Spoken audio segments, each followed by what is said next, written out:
The story begins in an ordinary apartment, which is located in a huge multi-story building.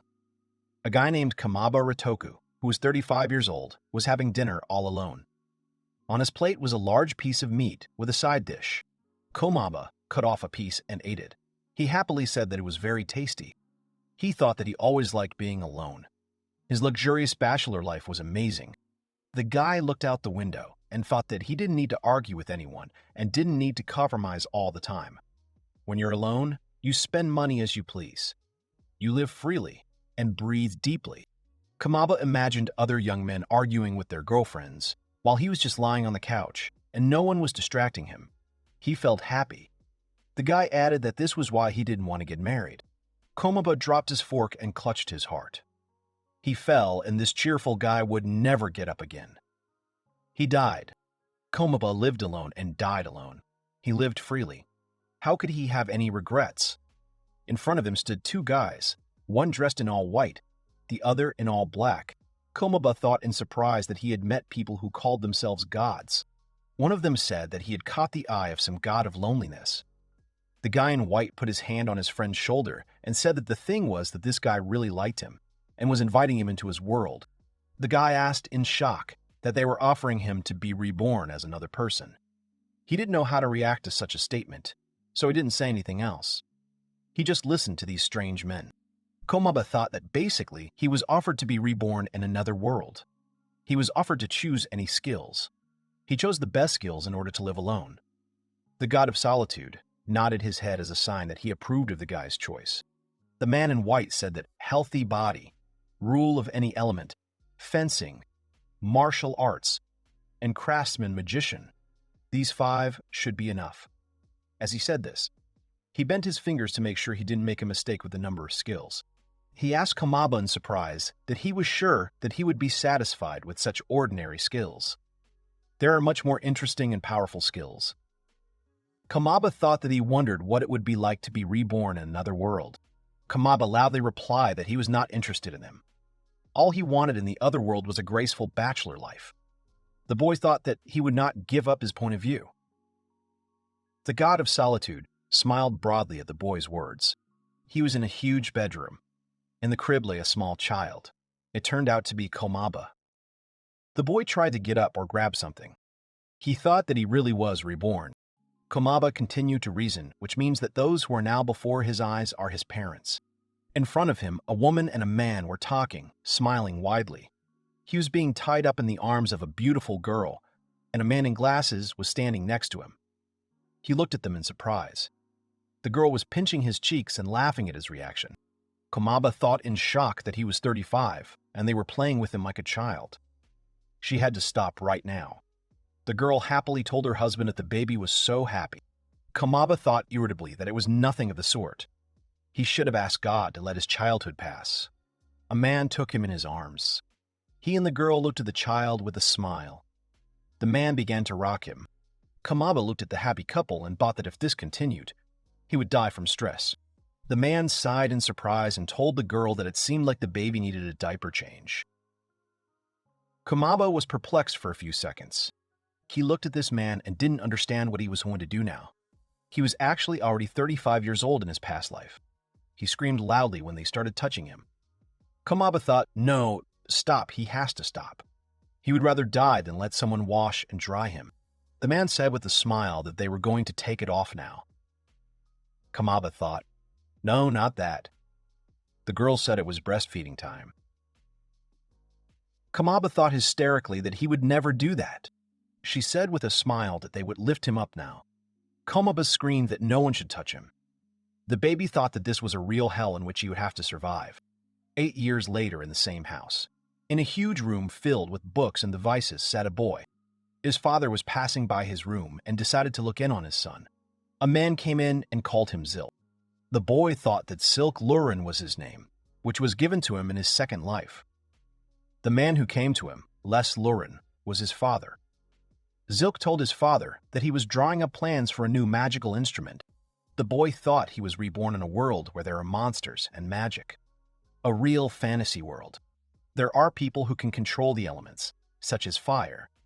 Others are good with a sword and defeat the various monsters that exist in this world. there is something similar to household appliances in this world: magic tools.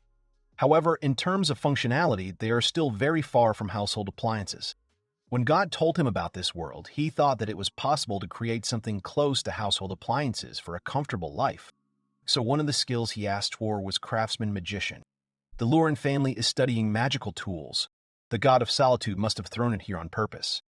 The man asked the child with a smile what he had come up with. Zilk showed the drawing and answered his son that he called this magical instrument a refrigerator. By maintaining the temperature inside, food can be stored in it for a long time. Les stared at his son in surprise. The boy added that food does not keep well in the summer, so it is usually dried or salted to preserve it.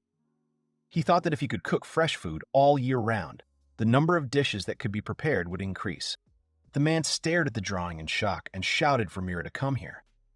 Zilk proudly thought that food was the main pleasure in his life. He would like to develop this direction first of all. Zilk thought sadly that he really missed fried chicken and highballs. Mira Luren, Zilk's mother, came in. She looked at the drawing and said that her son had come up with this. Lest adjusted his glasses and said he was worried about the strength and duration of the cold they would receive from the ice magic stone. Zilk looked ahead. Zilk replied that cold air descends. As long as the cold is not too strong, there can be no problems. The parents looked at their son in surprise. Lester's glasses shattered from his shock. Mira smiled and said that it was clear. That's why he attached the stone on top. Zilk thoughtfully said that it would be nice to also be able to freeze food. The drawing still needs to be finalized. Zilk began to add to the drawing. Lest asked what could then use two stones at once. Zilk confidently answered that no, the depletion of the magic stone must be taken into account. The boy added that the drawing must be looked at more broadly. Lest grabbed his son's drawing and shouted that he was a genius. Mira said with tears in her eyes that it was amazing. He was a real genius. Zilk was scared by such a loud scream and looked at his parents. Les shouted loudly that he invented something like that. At such a young age, he is a true genius. Mira proudly said that it was his refrigerator. It will surely sell well. The servants were spying on them. They said in surprise and amazement that the young master had invented a new magic tool himself, and he was only 8 years old. He was such a genius that it was scary. One of the girls said that it was a good observation. It was hard to believe that he was really 8 years old. Mira hugged the boy and screamed that he could change this world. Lest happily said that Zilk had a bright future. No, even more. Zilk thought that they should stop choking him. He was having a hard time breathing. Lest stroked his head, and Mira continued to hug him. Lest happily said that with Zilk, their family had nothing to fear for their future. The boy thought that sometimes it wasn't so annoying. He was left alone in his room. Zilk looked at his notes and said that efficiency is not so easy to improve. He thought that while he is a child, he needs to constantly develop, absorb information, learn a lot of new things. Suddenly, someone called him. A boy and a girl named Art and Ilya Luren ran into the room. The girl screamed that they wanted to play with her brother. Zilk pretended not to notice them. He thought that everything was going according to plan. His quiet life was just around the corner. Ilya pulled him by the vest and screamed, "Brother!" Zilk shouted loudly that she would tear his clothes. Zilk told the girl that he was busy improving the magic instrument. They could play together. Ilya started screaming loudly that she didn't want to. She would play with her brother. Ilya said sadly that he was always like that.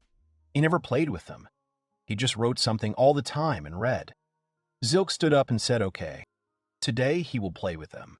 Ilya screamed that she wanted to play tag. Art calmly said that he wanted to play hide and seek.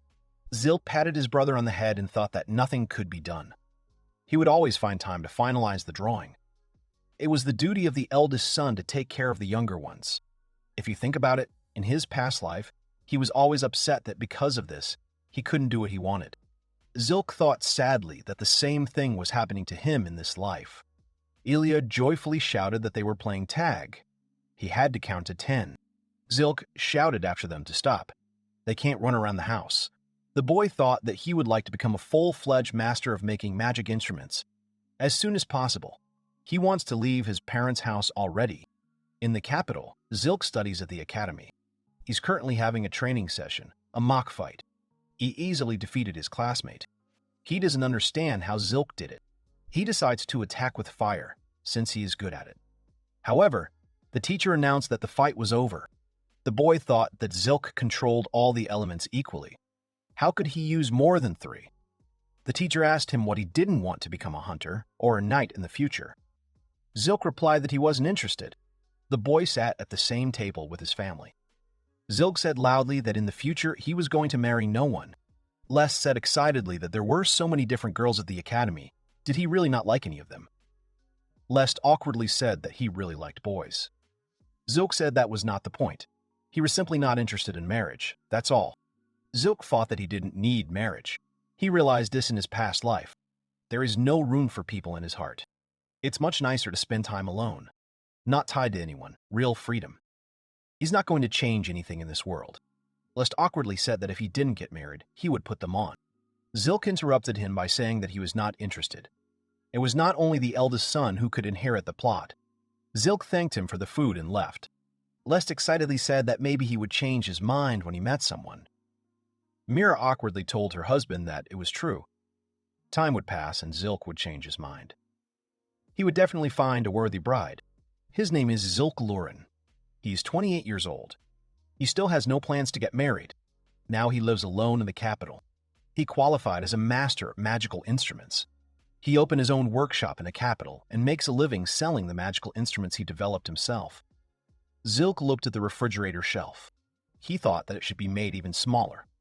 The refrigerator, of course, is nice, that he managed to reproduce it, but the size is noticeably larger. Zilk thought that the refrigerator had made the Luren family incredibly rich. Besides the refrigerator, he had developed a lot of other things in the last 20 years. He looked at the toaster. Zilk said happily that the toast was ready. He took a bite and said it was delicious. This hot sandwich toaster may sell well. It seems he has made a wonderful magical tool as always. Zilk went outside and looked at the sun. He said joyfully that here was freedom. Zilk thought that family, inheritance problems, constant matchmaking. Finally, it was all over. He said tiredly that he had endured it all. A girl approached him. She said she could offer him a great option. She was so cute. Zilk said he would refuse. The man shouted at him that he had bought him a new magic tool as always. It worked great. Zilk thanked him for the praise. The guy thought that it was necessary to continue developing new ones. Zilk continued to reason that if it turns out to create even more comfort. He smiled and said that his life would be perfect.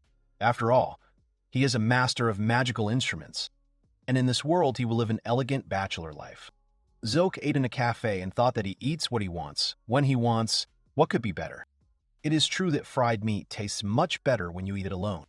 He was walking down the street and watching people. A man was shouting at them to come and buy. He was offering everyone beef. And another man was shouting that he was selling elephant tuna, which had just been caught today. Zilk thought that in his previous life he lived alone and died alone. Because of his lifestyle, the God of Solitude suggested that he be reborn in another world. He was born into the Luren family, a family of magic tool makers. Everything was fine until he invented the refrigerator at the age of 8. His father told him that the fate of the Luren family was on his shoulders. As he grew older, people kept trying to get him married, and the noise around him became more and more. His mother angrily asked him when he would bring a beautiful girl into the house. He ignored all this enormous pressure day after day. It had been 28 years since his reincarnation. In those 28 years, he had still not managed to find a bride. Zilk walked down the street with a smile. He thought he had obtained the license as a master of magical instruments and was enjoying his bachelor life in the capital. Zilk stopped in front of a large house. He told himself that he would have to work today. Zilk opened the door and went inside. The young guy who was inside said good morning with a smile. Zilk said without emotion, "Yes, good morning. This guy's name is Tristan. He works in the workshop." The guy looked at Zilk and asked why he was in a bad mood today. Zilk hung up his coat and replied that he didn't seem to be in a good mood. But why did he think so? Tristan smiled broadly and said that Zilka had such a frowning face. A smile suited him much better. He should smile like he did now. Tristan added that then, Zilk will become popular. Zilk glared at the worker and picked up his notes. He told Tristan that he didn't need popularity. Zilk added that he was grateful for the concern. Tristan said sullenly that he was so boring. The guy smiled broadly and said that if he were in your place. Tristan thought for a moment and said that he would constantly have fun and meet different girls. Zilk thought angrily that Tristan was so energetic. Zilk sat at his desk and put on his glasses. He asked Tristan if the processing of the ice magic stones was finished. The worker smiled and replied that everything was ready. Zilk looked at Tristan and thought that his job was to process the magic stones. The magic stone is the core of monsters and cannot be used in its original form. Its duties include performing various tasks, such as giving a convenient shape and leveling out unevenness on the surface of the stone. Zilk adjusted his glasses and picked up a small stone. He told his worker that it was beautiful. Zilk pointed at the boxes, which were filled to the brim with stones. He told Tristan to process all these stones.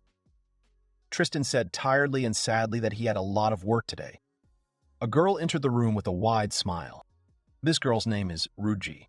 She is a worker. Her task is sales. The girl raised the sheets of paper and with a smile said to the guy that, "Good morning to both of them." She approached Zilk's desk. Rudge put the paper down on the table with a loud slap. She leaned over to her boss and said loudly that she had brought an order for a new magical instrument. Zilk thought about Rudge. She finds clients and arranges for the delivery of magical tools. She is nice and friendly to everyone. In general, she is responsible for the execution of non-production tasks.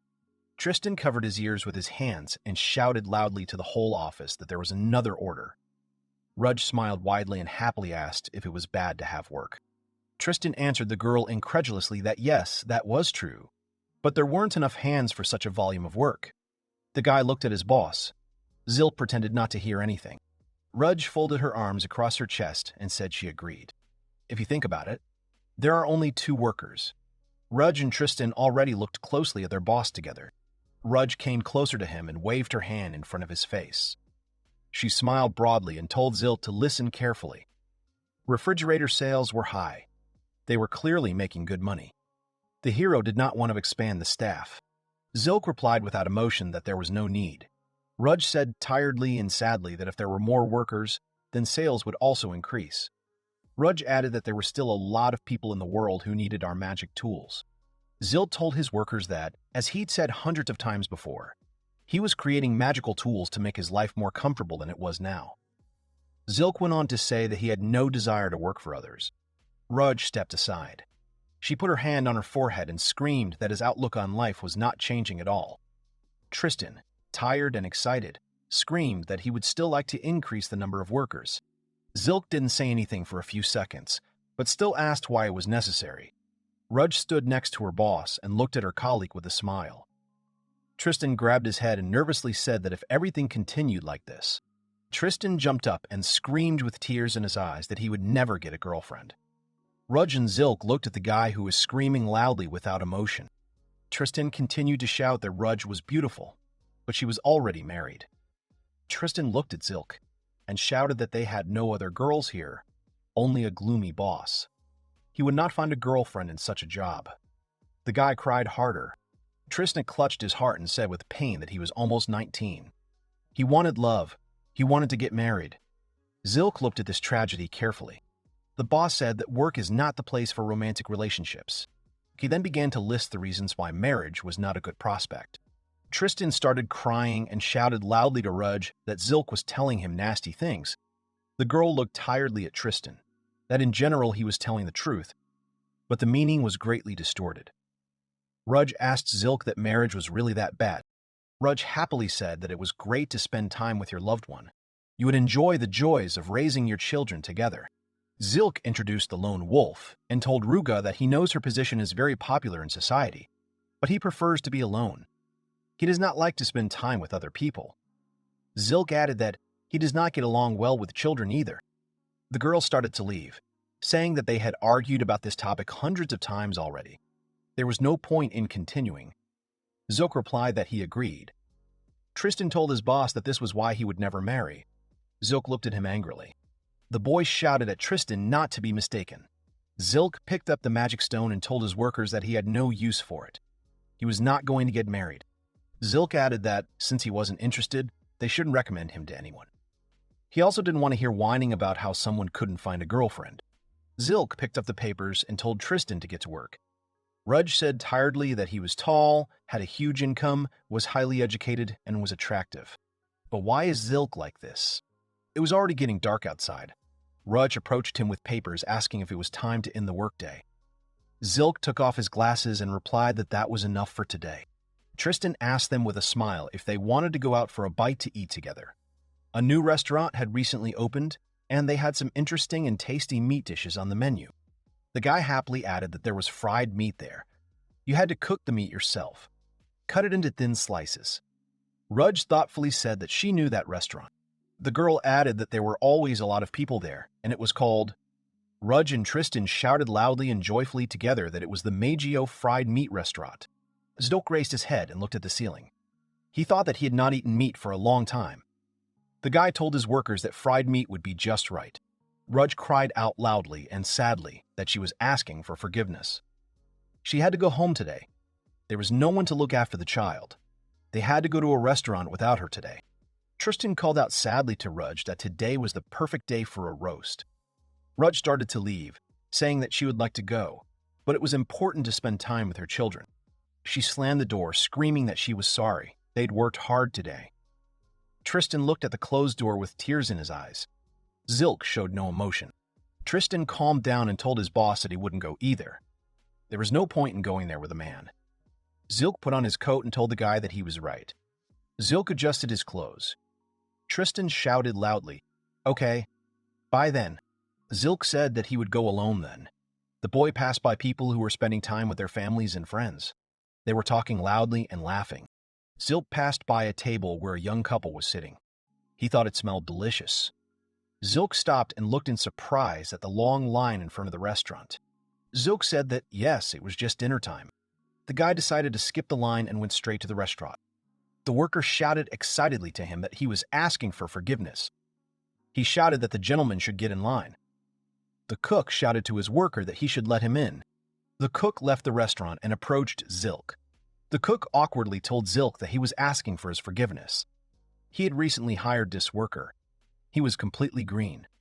The cook angrily yelled at the guy to apologize right away. The boy stuttered and asked Zilk for forgiveness. The man said it wasn't necessary. Zilk looked at the crowd and told the cook that it seemed his restaurant was thriving.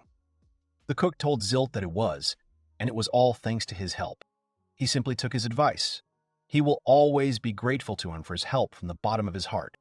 The cook opened the door for the boy, and Zilk walked in. Zilk responded to the cook's praise by saying that he was trying for himself first and foremost. He hoped his place was free. Zilk headed for the table by the window. The cook led him to his place with a joyful smile. Zilk sat down on his chair and put a napkin down so as not to get dirty. You could hear the wood burning. The cook asked Zilk what he wanted today. Zilk smiled smugly and told the cook that he would do it as usual. The cook turned up the heat and shouted that he understood everything. He would do it now. He placed a dish and a drink on the table, saying that it was beef tongue, which was cut into thick slices. The cook went on to explain that he also prepared thin slices of skirt steak and rib meat, all red beef, as well as a drink called ale. Zilk took special tongs and put the meat on the grill. He said with a smile that this restaurant has the best red beef. The guy began to wait for the meat to cook. When everything was ready, he took it off the grill and dipped it into the sauce. Zilk put the food in his mouth and smiled happily because it was very tasty. He was satisfied with the food. Zilk chewed, thinking that the aging technique, the cutting, the seasonings, everything in Maggio is on a completely different level compared to other meat restaurants. Zilk put in the next portion of meat. When it was cooked, he began to quickly devour all the food. The guy washed it all down with a huge mug of his drink. He put the mug down on the table with a loud bang and shouted that it was very tasty. Zilk thought he had a sense of satisfaction. He wouldn't have gotten it with the boys. Tristan would have been cooking meat with a big smile and asking him what he wanted to eat. Zilk would answer him that he would have meat from the ribs. Rudge would joyfully shout that she wanted horimoniaki. Tristan would loudly shout at the girl's words that he would like that too. Tristan would start eating the food quickly, without even waiting for it to cool down. The guy would scream loudly that it was hot, and Rudge would excitedly tell him to be careful. Tristan would tell her that it was not his fault. It was all horimoniac. Zilk thought about the situation he would have been in if Tristan and Rudge had come with them. He said that he wouldn't have been able to enjoy the delicious meat then. It was good that he came alone. All the tables in the restaurant were occupied by families or noisy friends. The cook looked at the waitresses, who were talking loudly about something and not working. One of the girls blushed and dreamily said that Mr. Zilk was as cool as ever. Her partner happily shouted that it was her turn to take his order today. The girl shouted in frustration that it wasn't fair. The cook approached them from behind and said in a menacing tone that they should take his order, but only if they tried to pester him. The girls shouted loudly that yes, they understood everything. The cook scratched his head and looked at the girls. He awkwardly said that yes, they argue anyway. The cook looked at Zilk's table and thought that Zilk Luren, this gentleman, was their regular customer and benefactor, his successful restaurant until recently. The cook thought sadly that he was in complete decline. There were no customers. People passed by his restaurant. New restaurants opened one after another in the capital. The chef continued to reason that the competition was just crazy. His restaurant didn't have a chance. There was no income and the situation was stalemate. But one day, Zilk came to see him. The cook greeted him. Zilk started to say that he had. The guy fell silent, and the cook asked what was going on. Zilk awkwardly replied that he had few customers lately. Zilk asked the chef how the restaurant was holding up at all. The chef was surprised, but still said sadly that no. His old restaurant had not kept up with the new food fashions. Zilk asked him if he needed something that would attract new customers to his meat. The cook answered wearily that it would be nice. Zilk thought about it and started looking at the interior. He saw a sign where the chef gives away meat. Zilk shouted joyfully that he knew exactly what could be done. The cook looked at the guy in surprise and began to listen to the plan. The chef shouted in shock that he wanted the meat cut into thin slices and the customer should fry the meat himself. Zilk said that it was true. That was exactly what he was proposing. The cook thought in horror what kind of nonsense he was proposing. The man calmed down a bit and said that it was understandable when the cook the meat, but it was the first time he had heard of a customer frying his own meat. Zilk said that it was more fun to fry it himself. The cook thought incredulously that Zilk was being serious now. The customer will fry the thinly sliced meat himself. Surely they won't complain. The chef thought that nevertheless he decided to take a risk. He had nothing to lose anyway, and as a result, this year was very successful. People admired the new way of cooking in the restaurant itself. A couple of friends came to his restaurant. One of them shouted loudly that it was great. His friend awkwardly said that he shouldn't burn the meat there, otherwise they would be left without food. A group of people were sitting at a nearby table and discussing food. One guy said that while you sit and wait, your mouth starts to water. People were eating meat that they had cooked themselves at a tremendous speed. The girl said it was convenient to order meat from different parts of the body. The man said that the spices also went well with the meat. There was even lemon seasoning. Everyone was shouting at the waitresses to bring more. The workers came running to him shouting that there were too many customers. They couldn't keep up. The cook said tiredly that his head was already boiling. The chef looked at his customers and said that long lines every day and no financial problems were all thanks to Mr. Zilk Luren. Two waitresses approached him. One of them asked the cook why Zilk was always alone. Usually, everyone eats and fries meat together, having fun and chatting with each other. The cook answered the girl that everyone enjoys themselves in their own way. Mr. Zilk likes to be alone. They shouldn't bother him. The girl sadly answered that it was okay. Zilk was finishing his meat at that time.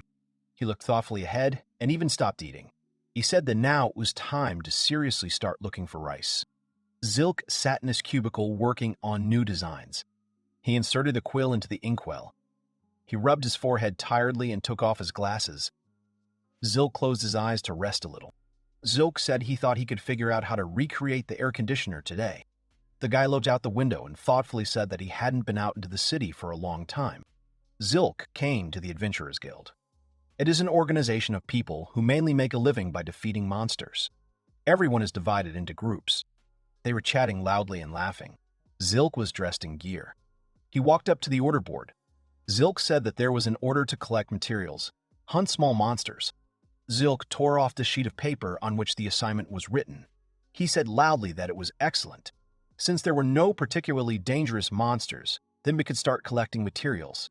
He stood in line at the assistant's desk. A cute girl yelled for the next one to come. Zilk approached her desk with his errand. The girl smiled broadly and asked the guy what he wanted today. Zilk pointed at the order and said that he wanted to take the order to collect materials. The girl took the sheet in her hands and began to write down his order in the journal. She said with a smile that the order was to collect kilk grass and button mushrooms in the eastern forest. The girl awkwardly asked Zilk that he could join the group. Zilk looked at the three-man team, who were talking loudly about something. The girl added that he was able to rise to B rank on his own. She was sure that in a group he would reach new heights. Zilk smiled broadly and told her that he was asking for forgiveness, but he would refuse. The boy thought that he saw a clear disadvantage in joining with another group. Zilk continued to reason that if he joined a group with his blessing from the God of Solitude, his physical abilities would be greatly weakened. A few years ago, he tried to complete a quest as part of a group. His partner shouted for Zilk to be careful, but it didn't help the guy at all. The mage girl shouted that Zilk was hurt. They had to get out of here. His partner shouted that it was simply impossible. The guy added that Zilk was a real weakling. He was just standing there.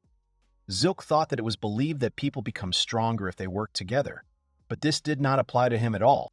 Zilk started to walk away from the reception desk, but before leaving, he shouted to the girl that he was not going to raise his rank, and now he could go on a mission.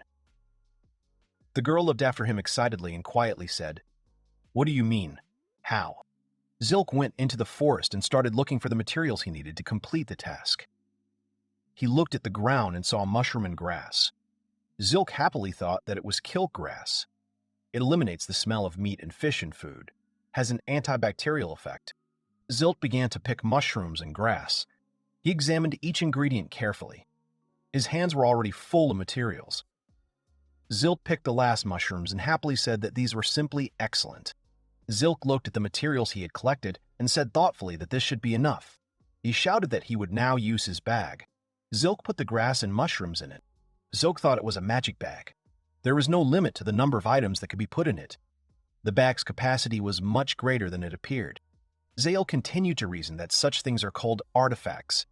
They have power that goes beyond human capabilities. For example, a teleportation ring, a flying cloak, and an invisibility robe. The guy added that artifacts are rare treasures that can mostly be found in the dungeon, so they have a very high price.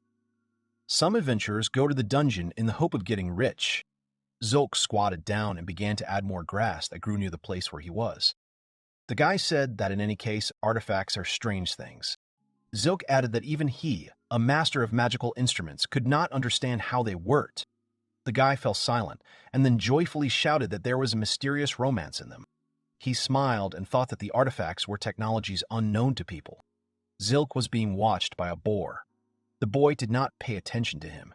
He continued to collect grass. Siak happily said that the artifacts could give them a completely new level of comfort, which they would not get with the help of magical tools. The boy shouted that his heart was fluttering. He loved comfort. Zilk heard a rustling in the bushes. He looked at the boar, who had taken a fighting stance and was preparing to attack. Zilk showed him the mushroom with a smile and asked why he was angry that he had taken his favorite mushrooms. The guy pulled out his sword and said that, come to think of it, he hadn't warmed up in a long time. Zilk got into a fighting stance and said with a smile that this was a great opportunity. The boar quickly ran toward Zilka. The guy was already ready to strike, but the animal ran past him. Zilk looked at the boar in surprise. The guy waited for a blow, but nothing happened. The animal was stuck in a tree and was trying to break free to defeat Zilk. Zilk awkwardly asked the boar about his tusks being stuck in a tree. The guy said disappointedly that it was a warm-up, but he wasn't going to let him go. Zilk dealt with the boar and got the materials from it. The guy sat down on the grass and looked at his prey. He said that now it was time to finish collecting the materials, or maybe go to that place. Zilk walked through the forest. He smiled widely when he noticed the lake, glittering in the sun, and a flock of birds flying nearby. Zilk said that it was always so beautiful here. He said happily that he was alone here. The guy stopped and stared at the man who was sleeping on a sun lounger, and his tent was standing next to him. Zilk looked angrily at the guy and thought that this was bad luck. He carefully walked around him and said that this was not his personal place. Anyone could come here. The guy didn't react at all. Zilk moved even further away from him and angrily said that from this guy's point of view, he could be the one who was superfluous here. Zilk pitched his tent and happily said that it was great. Something like that. Zilk laid out eggs, meat, cheese, and nuts on the table. He took out the device and joyfully shouted that it was time to smoke. Zilk thought that he had created a portable smokehouse. Zilk took out a knife and put a piece of meat on the board.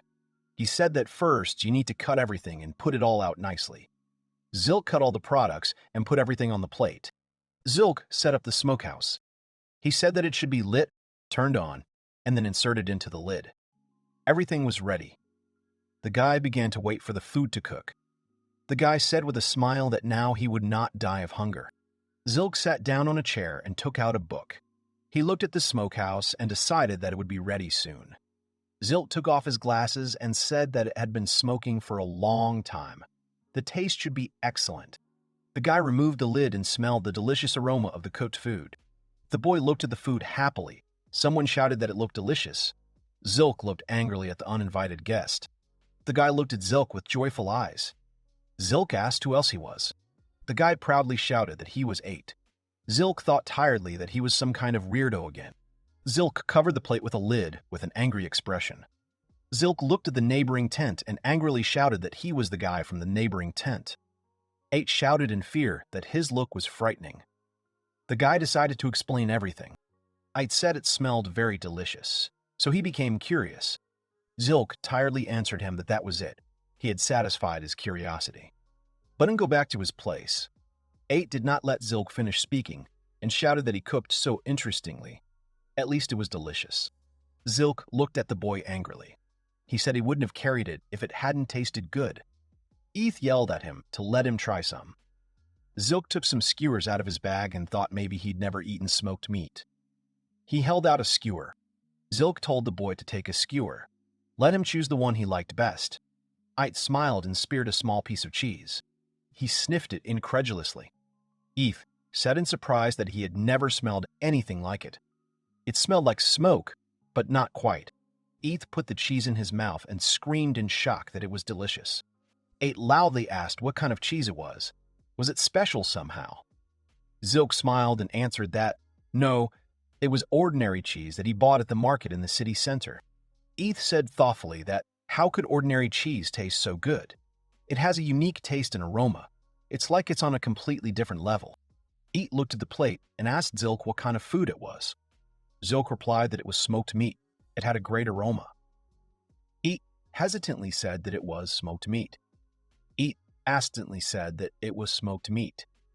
Eth asked Zilk if the smoke would also give it a refined taste. Zilk took out a bag and said that it was necessary to use carefully selected chips to add flavor.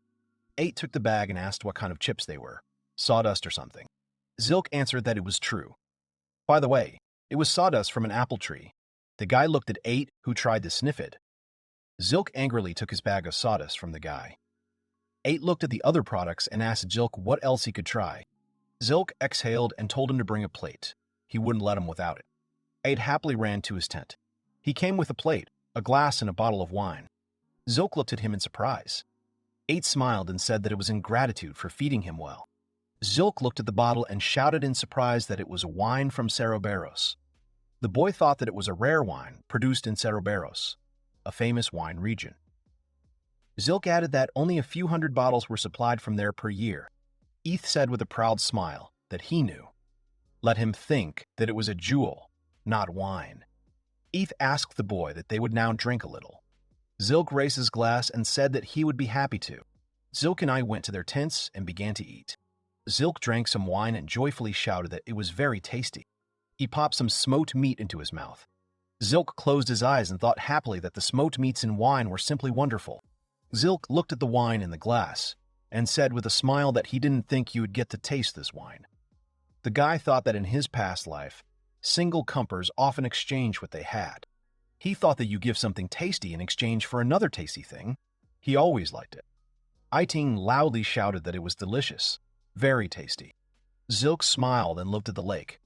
He asked himself out loud what he could do fishing after eating. Evening came and Zilk walked through the city towards his home. Zilk said that he would return home now and cook fried fish for dinner. The guy stopped and looked in surprise at the carriage that was parked near his house. He asked what was in front of his house, that someone from his family had been brought there, although No, the coat of arms was not visible. It was an ordinary carriage. A girl came up to him from behind and shouted loudly that he had finally arrived. Zilk shouted in surprise that it was Ilya. The sister says angrily that he has finally arrived. Zilk was shocked to think that this was an unpleasant surprise. So it was his family's carriage after all. The boy asked his sister Ilya that she had arrived alone. Ilya called the man and answered that, of course she was not alone, as if she would be let go. Jillian was with her. The man bowed to Zilk. The guy stared at him in surprise. Zilk thought that Jillian was the butler and bodyguard of the Luren family. The boy asked his sister why they had come on purpose in a carriage without a coat of arms. Ilya looked at him angrily. She said that if she had arrived in their carriage, he would have run away as soon as he saw her. Zilk turned his head to the side and imagined himself running away from the carriage when he saw her. Zilk asked the girl why they came to him. Ilya screamed loudly, "What do you mean, why?" An invitation to a family dinner. The letter must have come to him. Zilk said hesitantly that yes, there was something like that. He told his sister that he would not go. He still had a lot of work. Ilya looked him in the eye and said angrily that no, he would go with her. Zilk started to leave, saying that he would not go. Ilya grabbed his hand and confidently said that he would go. Zilk looked at her angrily and repeated that he would not go. The girl angrily said that she would go. Ilya looked at her brother and said that he had been refusing for a whole year. Mom was worried, and Dad said that she should definitely bring him with her. She promised she would do it. So he had to show his face to the family. Zilk stared at Ilya in surprise and thought that his father had asked her to bring him home. Gilliam worriedly told Zilk that everyone in the mansion was worried about the young master.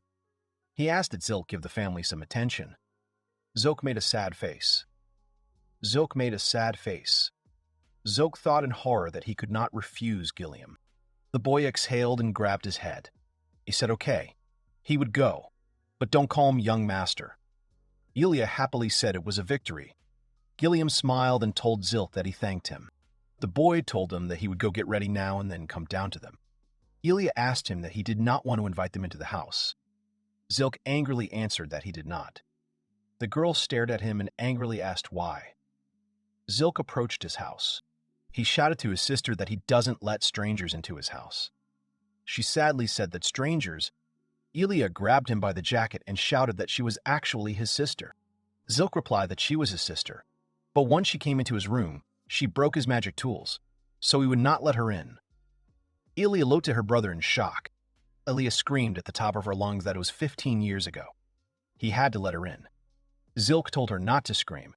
She would scare all the neighbors. Ilya, Zilk, and Gilliam entered the family mansion. Les shouted joyfully that Zilk had finally come. They hadn't seen each other for a whole year. How was he doing? The boy answered his father that only a year had passed. Nothing had changed. Les patted his son on the back and headed into the room with everyone. The man happily told Zilk that it was true. He was just like his mother. He hadn't aged at all with the years. Elijah told her father that they would chat at the table. Gilliam opened the door for them. Les told his daughter that it was true. Mira was sitting in the room. She asked Zilk why he had arrived so late. The guy looked at his mother and answered her question. He said that he needed time to prepare. You can't call so unexpectedly. Mira exhaled and said sullenly that the letter for the family dinner was sent in advance. Ilya told Mira with displeasure that her brother had waved her off and didn't want to go, so she had to drag him here by force. The woman looked at her daughter in surprise. Ilya shouted to Mira to listen.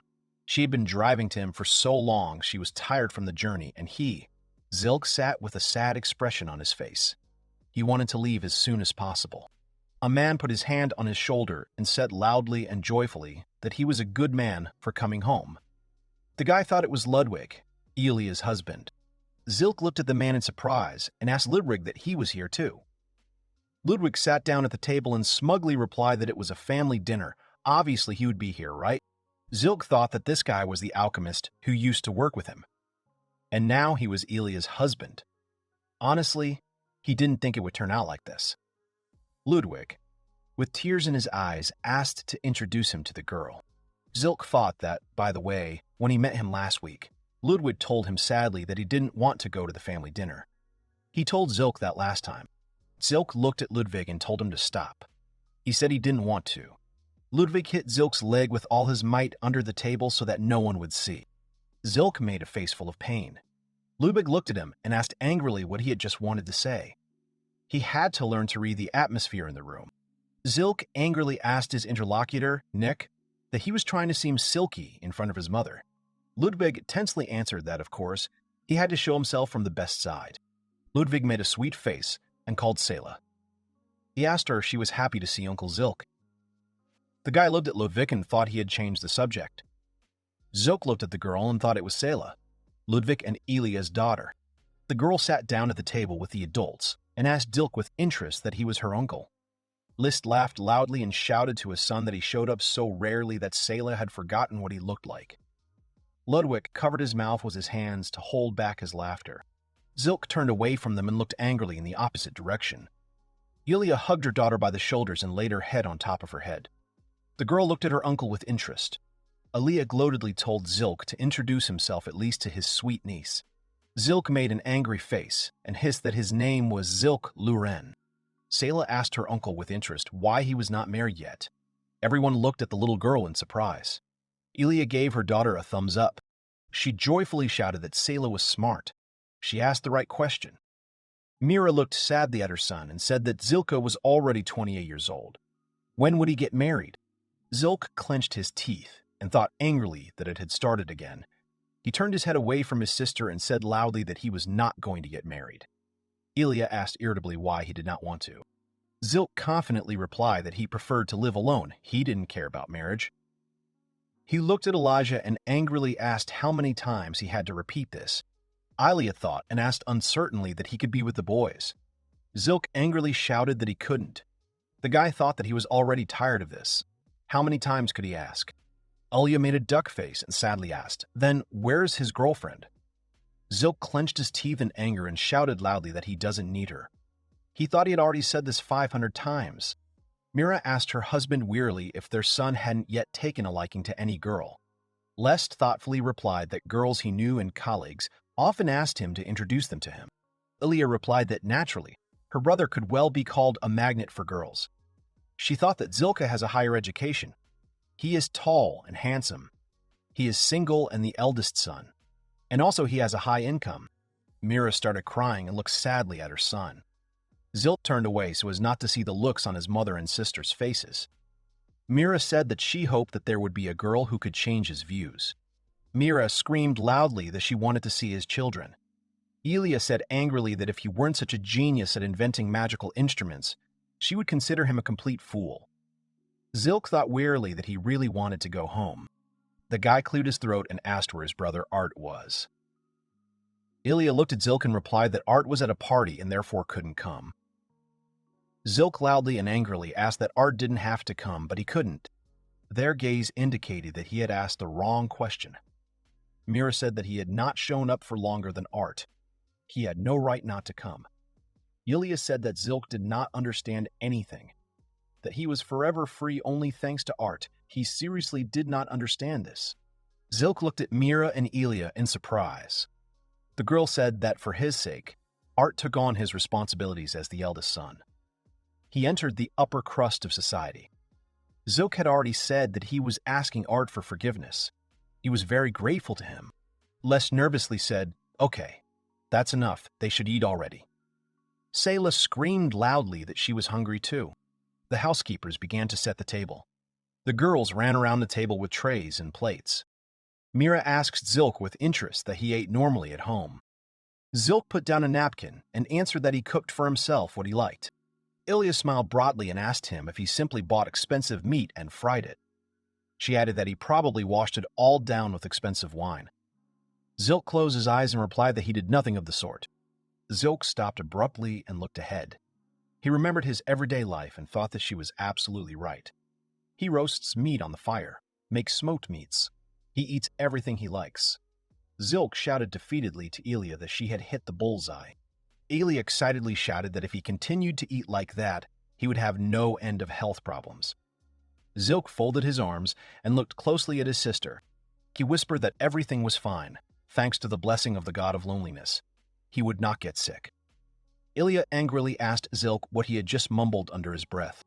Zilk smiled maliciously and told Ilya that he had never been sick in his life. The boy happily thought that all this was thanks to the blessing of the god of loneliness. Mira angrily shouted at her son that his father's words were true. Now he was eating whatever he could, and later it would come back to haunt him. Zilk made a pained face and thought that he really wanted to go home. Sayla's stomach growled, and she awkwardly asked what they would eat today. Everyone looked worriedly at the baby, who was now suffering from hunger, and they had all forgotten about it. Sayla puffed out her cheeks and looked angrily at her mother. Lest guiltily told his granddaughter that he was asking for forgiveness. The adults chatted a bit and forgot about dinner. Ilya smiled and awkwardly told her daughter that she was asking for forgiveness. Zilk looked at the girl and imagined her as an angel who saved him. The boy thought happily that Sayla was a real angel. She could be used. Lest raised his glass and began to make a toast. He said that their family would prosper in the future. The man shouted that everyone drank to the bottom. Everyone clinked their glasses, and Sayla raised her glass of juice. Ludwig looked at his plate in surprise, where there was a piece of fish with a small piece of lemon. The guy awkwardly said that it was an unfamiliar fish. Ilya asked her brother in surprise that he had caught this fish himself. Zilk proudly answered that yes, it was called sabana. The boy thought that today he wanted to eat fish. Lest cried out happily that it looked very good. Ludwig and Lest cut off a piece each and began to chew thoroughly. They simultaneously moaned in surprise. Lest asked his son hesitantly if it was definitely sabana. The man said in surprise that he had eaten it before, but the taste was different from the previous dish made from this fish. Ludwig cut off another piece of fish and said that it tasted different from plain fried fish and had a different aroma. Sayla ate some fish and cried out happily that it was delicious. Ilya looked at her daughter in surprise and said, "Wow, she doesn't like fish." The girl loudly answered her mother that this fish doesn't stink, but on the contrary, it smells delicious. Gallum took out the smoker and said with a smile that it was because he cooked the fish with Mr. Zilk's magic tool. Lest and Ludwig looked closely at the magic tool. Ludwig said that he saw this magic instrument for the first time. Zilk proudly replied that special chips are burned in the magic instrument, and then the fish is smoked. Ludwig picked up the smokehouse and began to examine it carefully. The man adjusted his glasses and told Zilk that he had done something brilliant again. Ludwig moved closer to Zilk and looked him in the eyes. He asked Zilk to sell him one. Zilk stopped eating and stared at the boy in surprise. Lest shouted that he also wanted one of this magical instrument. Zilk saw the eyes of Ludwig and Lest. They were shining with impatience to receive such a magical object. He thought angrily that he would never give them the smokehouse. Zilk thought about it and decided that there would be more problems if he refused. The guy reluctantly said okay, he would make them one copy each. Ludwig and Lest joyfully shouted hooray. Zilk thought tiredly that he really wanted to go home. Zilk sat at his desk and didn't know how to start working. The guy said angrily that there was no progress because of yesterday. He was too tired. When he left, Mira shouted after him to come to them more often. Everyone would be waiting for him. A tired Tristan came out to him. He said that he was going to have a lunch break now. Zilk looked at the guy and asked in surprise that it was already lunch. But then he would go too. Zilk thought there was something he wanted to try from the cook who was making snacks on the street. The guy sat down at his desk and grabbed a pen and began to write something angrily. Zilk said sullenly that no, he couldn't go to lunch. He hadn't made any progress today. He had to work a little more. Zilk thought wearily that the fish were dancing in his head and singing to his plans for the cooler. The guy decided that this was what thoughts were in the brain of a person who could not concentrate. Zilk put his pen in the inkwell and said wearily that it would be better to unwind a little. The guy went outside and went to the vendors to buy food. The smiling cook asked Zilk what he wanted to buy today. Zilk looked at the boiling soup in the pot and told the man that he wanted tomato soup with seafood. Zilk carefully examined all the seafood that was hanging above the counter. His gaze caught on the claws of a crab. Zilk sighed happily. He was already anticipating a delicious lunch. Zilk told the cook that he would also have a crab skewers. The seller shouted loudly that it was 900 sores. He should definitely come again. Zilk approached the tables. He was lucky enough to find a free one and happily settled down at it. Zilk looked at his lunch with a happy smile, which consisted of soup and crab meat. Zilk said loudly that the food smelled simply wonderful. He would start with the shell crab. Zilk bit off a piece of crab meat and moaned happily it was very tasty. Zilk imagined a crab in his mind that was all on fire. The guy thought that this juicy taste of the crab spread in his mouth. It was well seasoned and cooked on coals. Zilk came to the conclusion that it was simply delicious. The guy ate all the meat in a few seconds and left only its shell, which he placed next to the bowl of soup. Zilk happily took the bowl of soup and said that this soup looked absolutely delicious. The boy said he would start with the broth. Zilk raised the plate to his mouth and drank the broth. Zilk licked his lips and thought happily that this bright seafood taste with the sour taste of tomatoes, all of this was cooked over a slow fire. And then there was the chili, which gave a pleasant spiciness. Zilk took a spoon and scooped up some of the ingredients. The boy said impatiently that he would now try the soup thickening. Zilk began to quickly eat the remaining food. Zilk put the soup on the table with a wide smile and shouted thanks for the treat. Lunchtime passed and Zilk decided to walk along the city street. There were a lot of people walking around him. Zilk smiled and said that he had a wonderful lunch. Someone handed over a piece of paper, and a guy took it in his hands. Zilk shouted that he had automatically taken the leaflet. The nice girl who was handing them out was offering someone else sheets of information. The guy sighed heavily.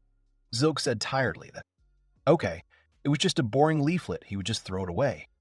He was about to fold the sheet, but his attention was drawn to the picture. Zilk said in surprise that there would be an orchestra concert.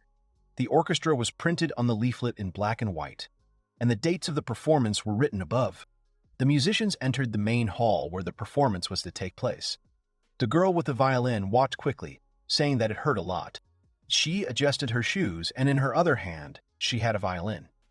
She awkwardly said that she had bought such uncomfortable shoes. She was about to get blisters and wouldn't be able to walk. The girl who stood with the unusual man who had the head of a dragon. She called this girl Katerina. The woman excitedly shouted that they were already starting. Katerina screamed anxiously for them to come quickly. The girl quickly approached her dream in the orchestra. The performance began when all the guests entered the hall. Zilk looked at the orchestra in surprise. He thought in shock that this was simply amazing. In his past life, he had listened to classical music on CD. Zilk continued to reason that live the sensations are completely different than on TV. The conductor looked at his musicians with a smile and began to quickly wave his baton. Zilk looked at the musicians and thought that this world had its own musical instruments, although they were similar to those from Earth. The guy looked at a very strange instrument that resembled a lump of pipes. Zilk wondered what kind of sound this instrument was supposed to make. It didn't seem like it could work and make a melody without magic.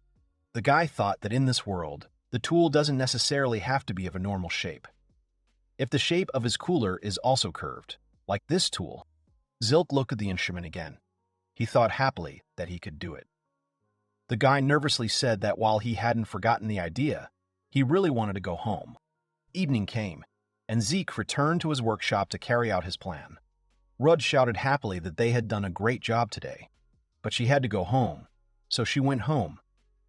Zilk said that she had done a good job today. Rudge slammed the door and went to her house. Zilk looked at his drawing carefully. The guy happily thought that he had come up with a design for a cooler that turned out just great. Tristan called Zilk with a big smile. He asked if maybe they could go and have dinner together at some restaurant with tasty food. Zil looked at him angrily and said that he thought it was a bit creepy when two guys go to a restaurant. Tristan sweated and awkwardly asked what he had said to his boss. Zilk got up from his desk and put on his coat to go home. Zilk told Tristan without emotion that he was going home now. Tristan blocked Zilk's path and shouted loudly for him to stop and not go anywhere. Tristan made a sad face and said that Zilk should understand him. The guy looked at the boss with hope in his eyes and shouted that he was broke now. Tristan added that he was asking Zilk to lend him some money. Zilk didn't expect this, so he just looked at Tristan for a few seconds. He didn't know what to say. Zil came out of shock and put his hands on Tristan's shoulders. Zil, with a scary expression, asked Tristan that he pays him enough. Doesn't he think so? Tristan nervously replied that he had given a gift to his favorite girl from the cabaret club, so he didn't have money for food right now. Zilk angrily straightened his jacket and said that he would just go home now. Tristan grabbed Zilk by the leg, and with tears in his eyes, he screamed that no, He couldn't just leave. Zilk tried to throw him off, but he couldn't. Tristan screamed at him that he wanted Zilk to feed him good food.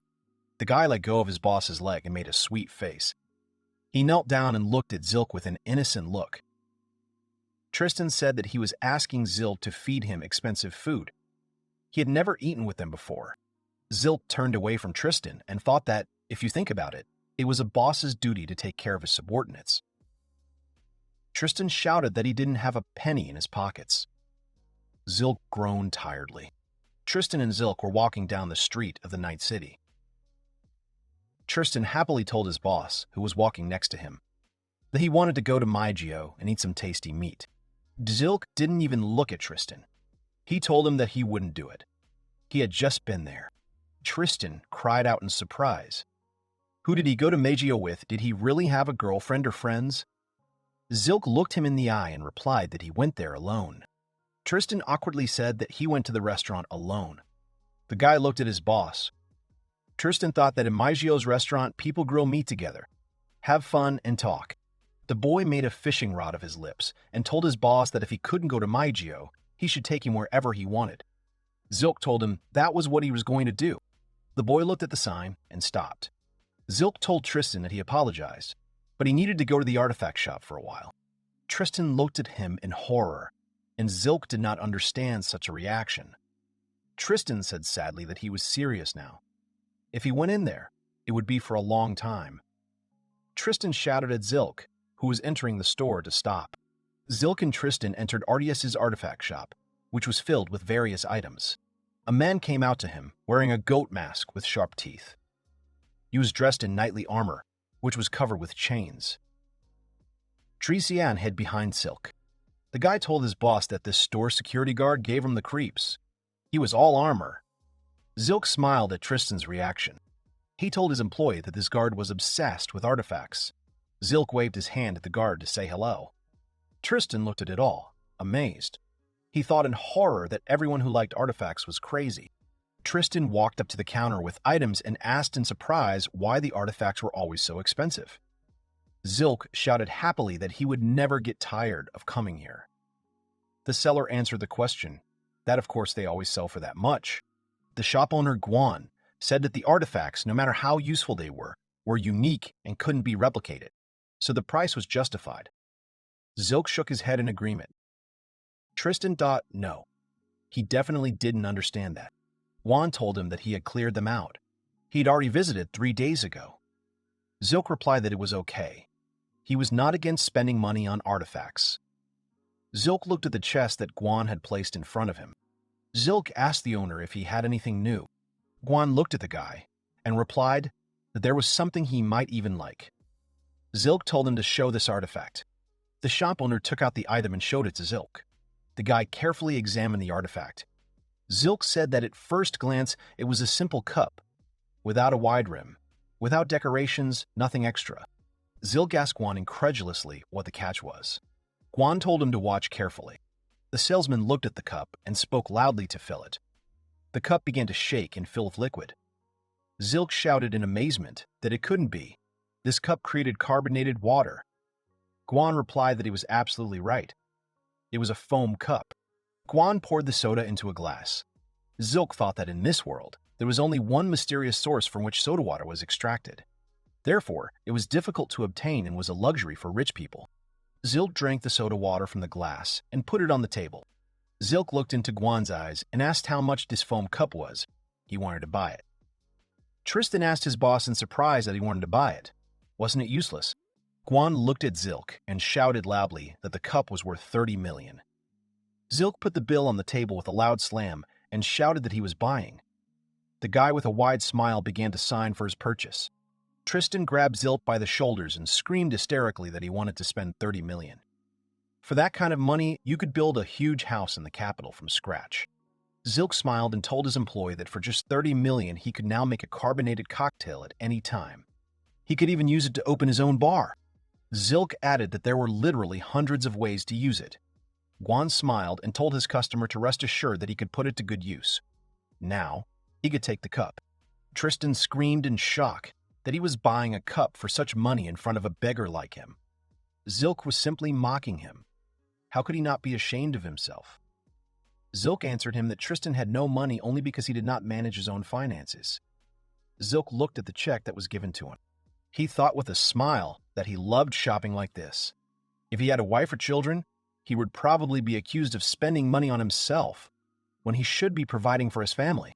Zilk went on to say that bachelors are free from responsibility. He plans to live only for himself. It is wonderful to be free from all the problems that a family can bring. Tristan cried out joyfully that they were now going to eat. Zilk firmly replied that he was going home.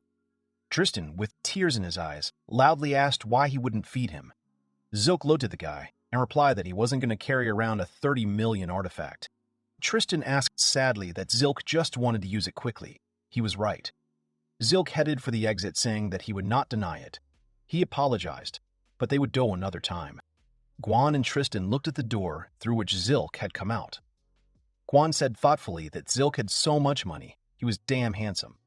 But with such views, he would never marry. Tristan said sadly that he was right.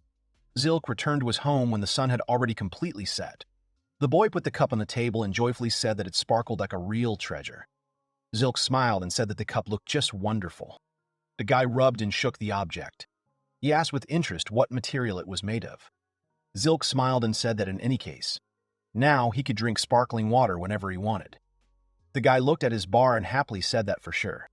Zilk shouted that he would make a highball cocktail now. Zilk opened the refrigerator drawer and pulled out a large block of ice. He placed it on the table and pulled out a knife and a hammer. Zilk said that at first he thought about using magic to break the ice, but he should be able to do it himself. The guy used tools to divide the ice into several cubes. He shouted happily that he had done it just perfectly.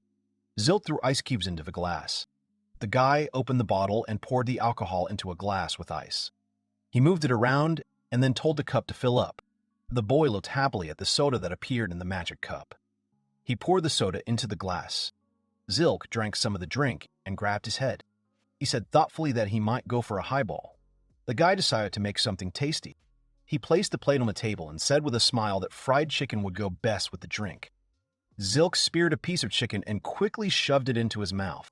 Zilk exhaled and shouted that it was hot. He happily continued to eat his dinner. The guy happily said that the ginger and garlic seasoning was perfect. He said that now it was time to pour lemon juice on top. Zilk squeezed lemon juice on the chicken. The guy took a bite of the chicken and thought contentedly that it would be even better with lemon. Zilk grabbed his drink and drank some. He put it down on the table with a loud bang. The guy shouted that it couldn't be better now.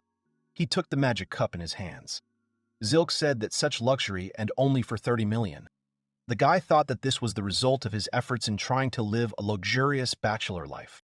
The guy continued to reason that he was finally living the life of his dreams. Zilk raised his cup and said that a toast should be made to all his efforts that had led him to a happy life. Zilk thought that a lot had happened today. The idea for the design of the cooler had come to him at the concert. He was able to use the musical instrument in his work. The guy continued to reason that he was able to buy such a valuable cup, which cost only 30 million. He got it practically for free from Guan.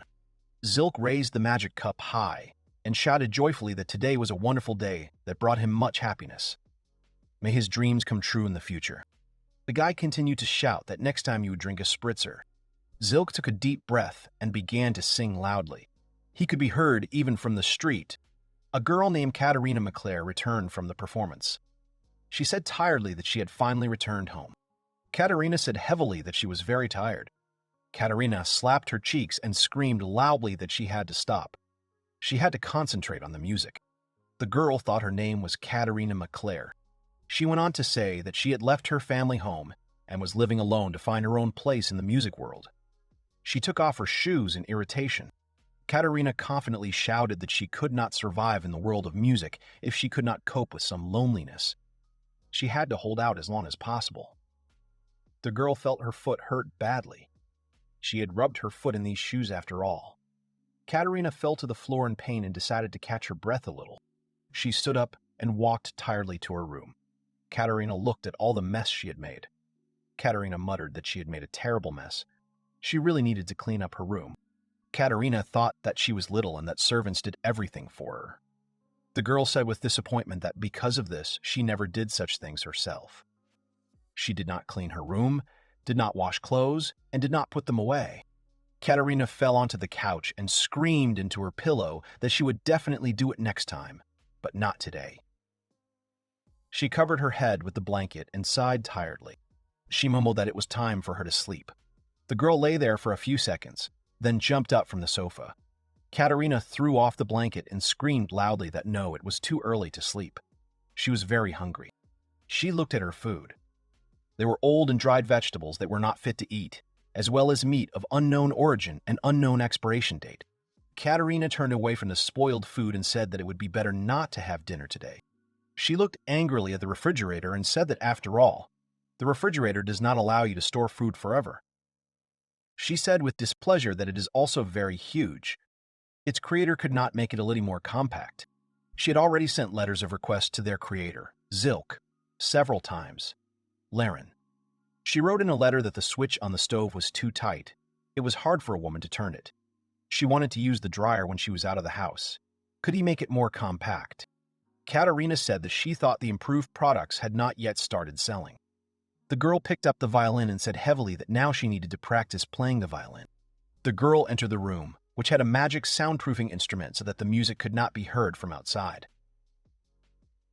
She opened her notes. She started playing when she suddenly heard noise from her neighbor's apartment.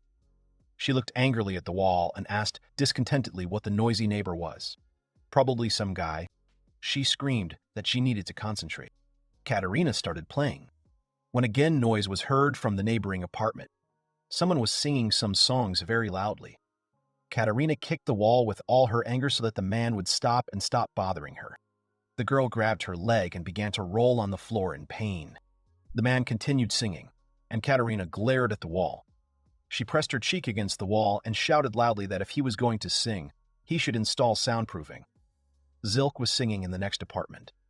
Zilk was singing in the next apartment. Zink was walking through the streets of a quiet town and decided to make a quick stop at a coffee shop to grab a bite to eat. He wanted it to be somewhere less crowded. Looking through one of the windows, the guy saw that this was the right place for him. Everything was free inside, so Zink could be alone, as he wanted. He walked up to the entrance, holding his suitcase, and looked at the sign. It seemed unfamiliar to him, and the guy asked himself if this coffee shop had always been there. Entering inside, the guy was immediately greeted by a neat worker. The man in a shirt and vest, with a neat mustache, was just a barista in this place. The man said that Zink could take absolutely any place he liked. The guy walked into the hall and looked around it, noting that the atmosphere here was very calm. After leafing through the menu a bit and getting acquainted with it, Zink immediately said that it would be a standard set for tomorrow, and now all he had to do was choose a drink. After standing for a while and looking around, Zink smelled a familiar smell. He looked at the man who was carefully brewing something with boiling water. Zink looked at him in surprise and asked the owner about the smell. Was that really coffee? The owner also looked at the guy in surprise, his eyes wide open. The barista didn't expect Zink to know what coffee was. Zink replied that he had drunk it a long time ago, so he remembered the aroma very well. Coffee exists in this world, but it has not been able to gain widespread distribution among people. Zink has already drunk all the coffee he managed to find in the capital. The guy took a cup of the hot drink, enjoyed the aroma, and then took a sip. He said that this is not it, and that the bean should be ground, after which the barista agreed with him and poured the ground coffee out of the grinder. The man standing behind the counter put his hand on his chest and said that he had tried it a long time ago, when he was still traveling, and so he decided to open his own coffee shop to do what he loved. But, unfortunately, he continued, coffee did not attract customers yet, but the man continued to experiment. Zink consoled him and said that few people can understand all the charm from the first time. Zink also thought that the locals did not know how to enjoy drinks at all. He turned to the owner again and asked the man to make him coffee to go with his breakfast. The man smiled happily and said that he would do everything now. The owner was glad that his interest was shared for the first time in a very long time of being in the capital. The man took a special teapot and began pouring boiling water, which he had just heated, into the lower flask. The water gradually began to fill the bowl, and the glass walls immediately began to fog up. Afterwards, freshly ground coffee was poured in, the grinding of which should not be too fine or too coarse.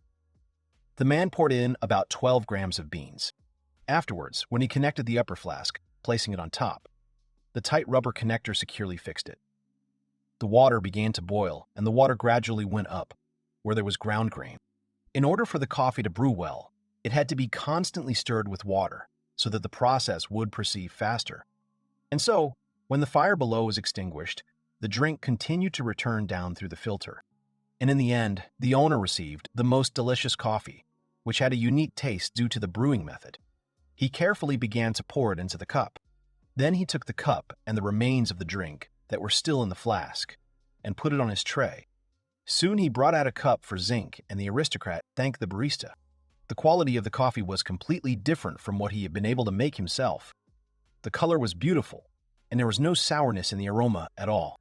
Zilk put his hand on the counter, smiled, and said that the coffee was very tasty. The owner thanked him for the praise, because he was nervous about preparing the drink for someone who had already drunk it before. The owner of the coffee shop approached Zilk, wanting to know his name.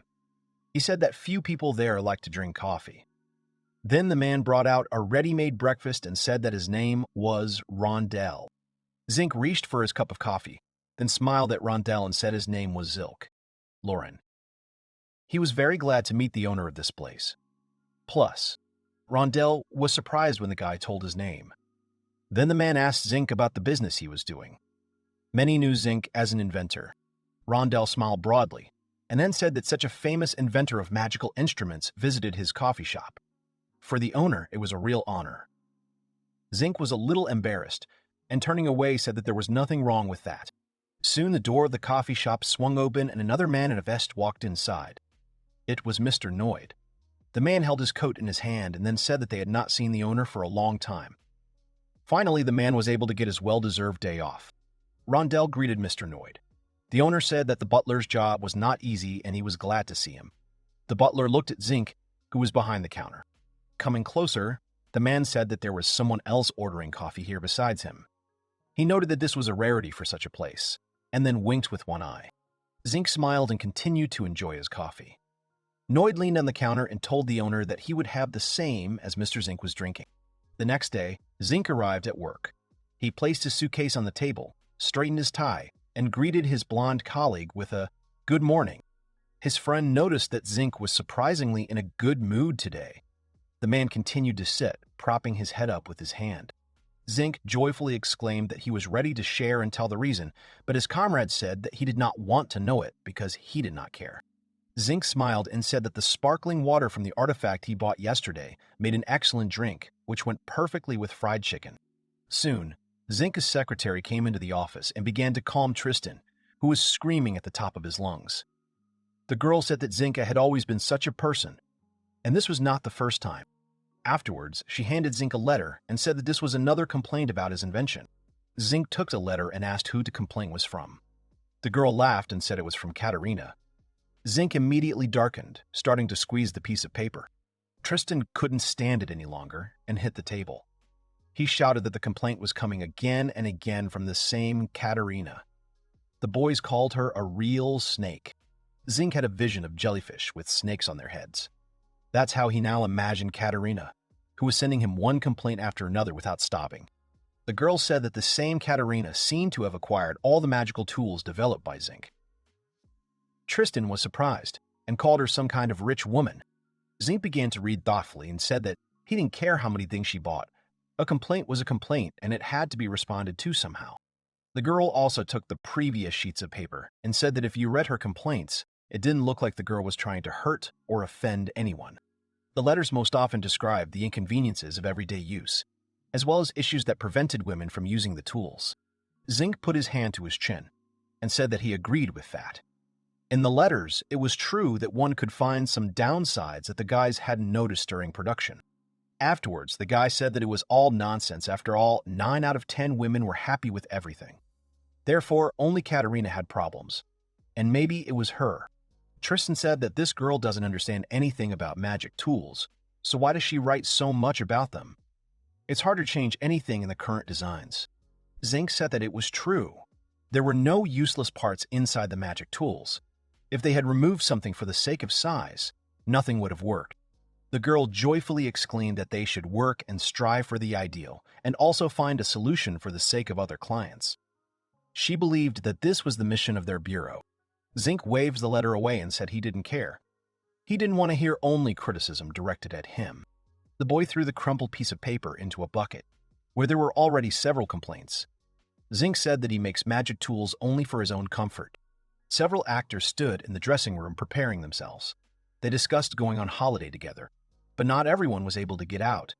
Katerina said she almost fell flat on her face during rehearsal. Afterwards, the girl quickly got ready, packed her bag, and ran to the exit. Katerina said that she would arrive home and she would definitely need to rehearse herself. One of the orchestra members appeared in the room and called out to the girl. It was the orchestra member, conductor, Eldoba. The man asked the girl to come to him for a minute. Katerina turned around and asked, dumbfounded, what was wrong? The girl thought that Eldoba had noticed that she had been slacking off during rehearsal and not giving it her all. The conductor handed the girl a piece of paper and said that she had always been interested in composing music.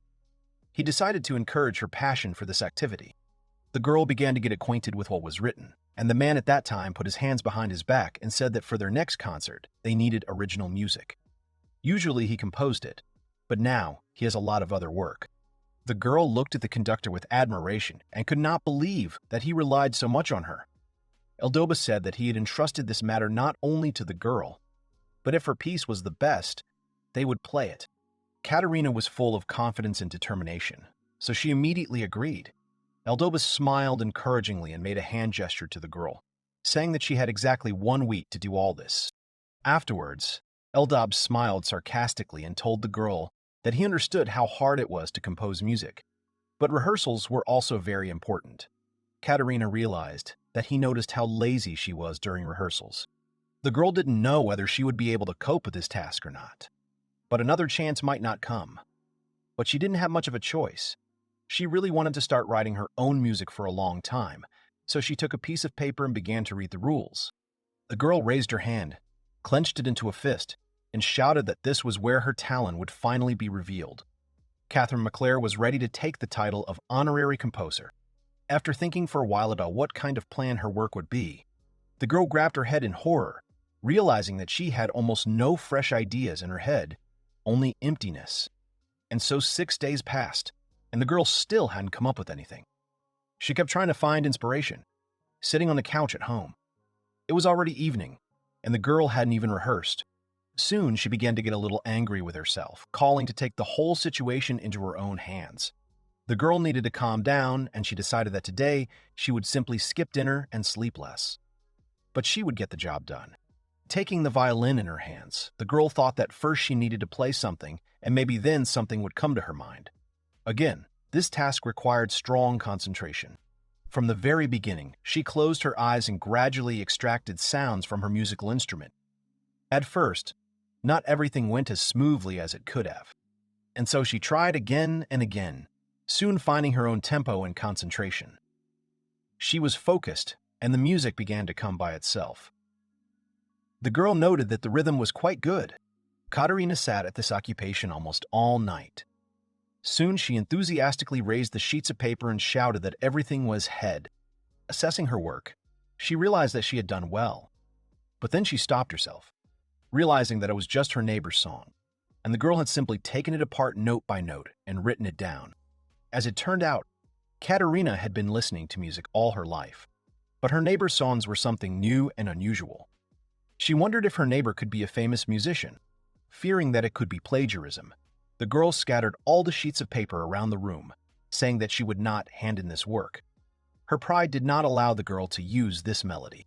Taking up the instrument again, the girl told herself that she would have no trouble composing a new melody, since she had already caught the necessary warm-up. Meanwhile, it was late at night outside. So, the next day, Katerina ran to the music class as fast as she could. The girl entered the room with disheveled hair and immediately apologized for being late. In the center of the office stood the conductor Eldoba, holding his pointer. The man turned toward the door and told Katerina that she need not worry, since not everyone had arrived yet. Katerina ran in and sat down in her place. Eldoba turned to her again and reminded her that today was the day of the music exam. He asked the girl if she had managed to do everything, to which he received a positive answer. The girl said that she would get everything now. In a rush, opening the bag, she drops the entire composition on the floor. Katerina apologizes for dropping everything. Aldoba comes up, starts picking up the sheets, and smiles. She said she had been up most of the night finishing the last part. The man began to study her work thoughtfully. Katerina stood waiting, a little tense. She was very worried about her work as Aldoba continued to turn the pages, constantly showing different emotions. Suddenly, Katerina realized that she had been in such a hurry that morning that she had accidentally put down the first version of the music. She reached for the sheets of paper in horror, but the conductor held out his hand. He silently motioned to the girl to be quiet for now. The conductor studied the melody very closely, completely absorbed in the piece that had struck him. Suddenly, Eldob's eyes began to sparkle with amazement. The man said that it was a wonderful work. The first one was mediocre, but the second one looked fresh and innovative. The girl realized that it was the work that she wrote herself that was that spontaneity. She looked gloomy, and Aldoba said that he would show her to the others and they would settle on the second option. The second option was the girl's neighbor's melody. Katerina prayed that this work would not be chosen and put on public display. Zilk had already taken his place in the orchestra hall. He waited with a serious face for the performance of the musicians to begin. A lot of spectators had gathered. When everyone started playing the piece, Zilk realized that the piece was very similar to the music he liked in his past life. It was amazing.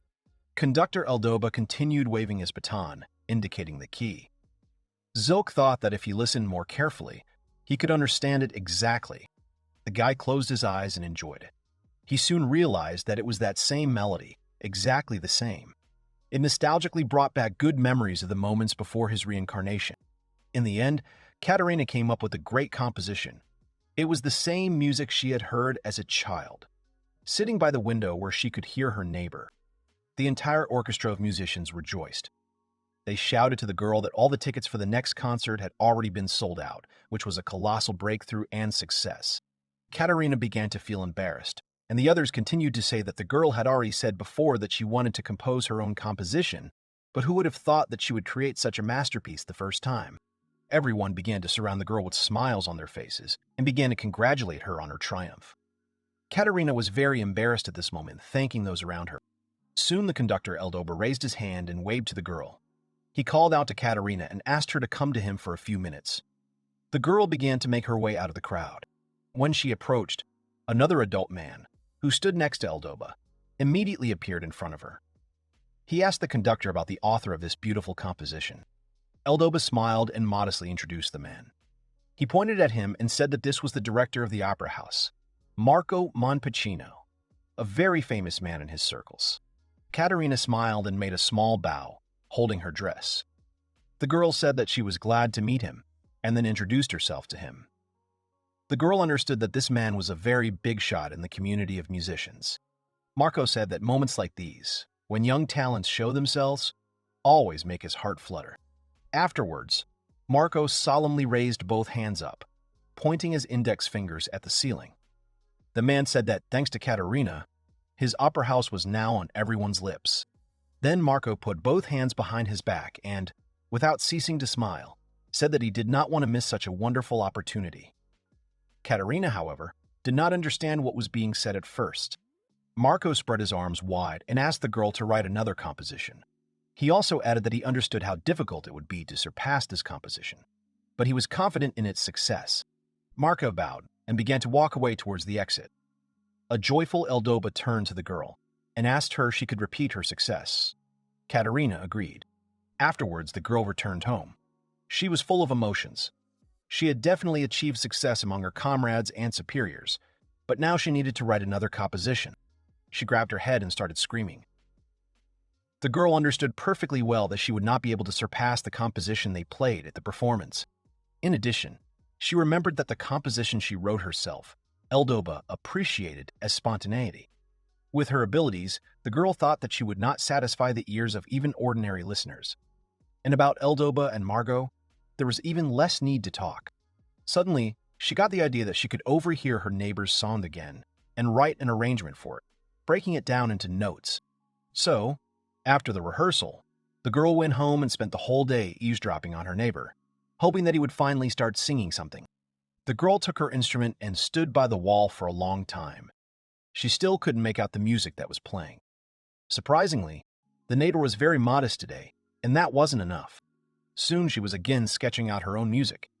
Katerina thought that perhaps she should give up and say that she couldn't come up with anything new for now. But if she couldn't hear her neighbor today, she didn't know when he would sing next time. The girl encouraged herself by saying that she had to take a chance. The girl got out of her house and went straight to the neighbor's door. She pressed herself against it and began to listen, trying to recognize the sounds of the song. When the girl was already kneeling by the door, she suddenly noticed that the sound had stopped. At that very moment, the door began to open and push the girl to the floor. A man looked out of the door and began to look at the girl who was sitting at his threshold. Katerina rubbed her forehead, saying that it hurt a lot. At some point, opening her eyes, she raised her head up and saw a guy standing in the doorway. She stared in surprise, as did he at her. This neighbor was Zilk himself. Zilk was at home preparing dinner. The guy opened the cabinet where he kept his spices and began examining the jars. He couldn't find the ingredient he was looking for. As it turned out, he was out of ground ginger. Zilk decided that he would have to make fried chicken without it. But then he slammed the cabinet shut and gritted his teeth.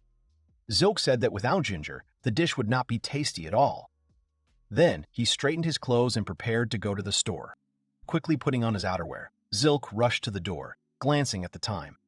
The market should still be open. He hated shopping there, but he had to. And then he collided with Katerina, who was sitting by the door.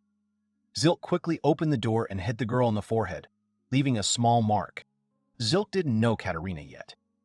The girl continued to sit, and the gloomy guy began to think about who this strange woman was and what she was doing near his door. The girl began to rise to her feet, and Zilk stared at her, still not saying a word. It seemed that he had seen her somewhere before, but then the guy thought that he might be imagining it.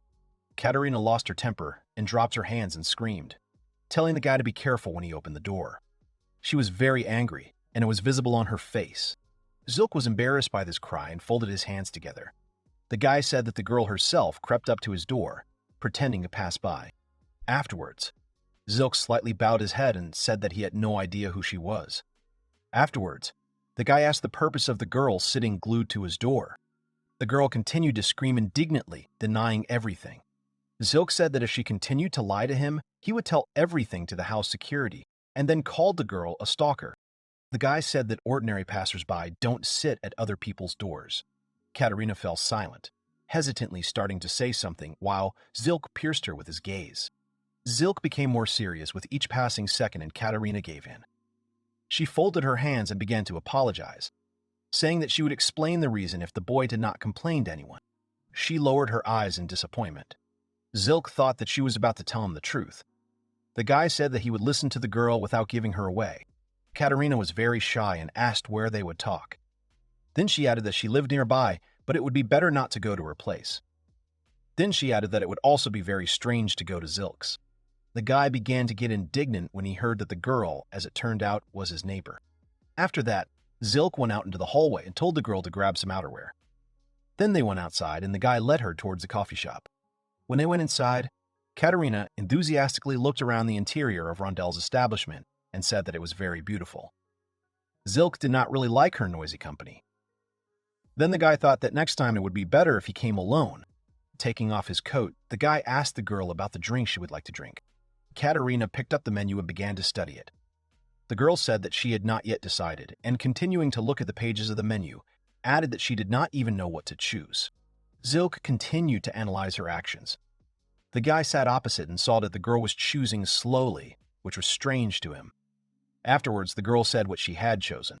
Rondel came to the table and began writing down the order with a pen. Zilk, smiling at the owner, said that he would like coffee. Katerina wanted to order green tea. But when she heard about coffee, she immediately got excited. The girl suddenly looked at the menu and said that she did not find coffee there. Zilk folded his arms and explained that the drink was not on the regular menu, but it was on the special menu. The next moment, Katerina slammed the menu shut and said that in that case, she would also like coffee. This pleased Rondel, who, standing next to her, immediately smiled. Zilk was indignant. trying to explain to the girl that coffee tasted bitter and not everyone would like it. If the girl had never drunk it, then it was better not to start, Katerina proudly declared, raising her hand higher.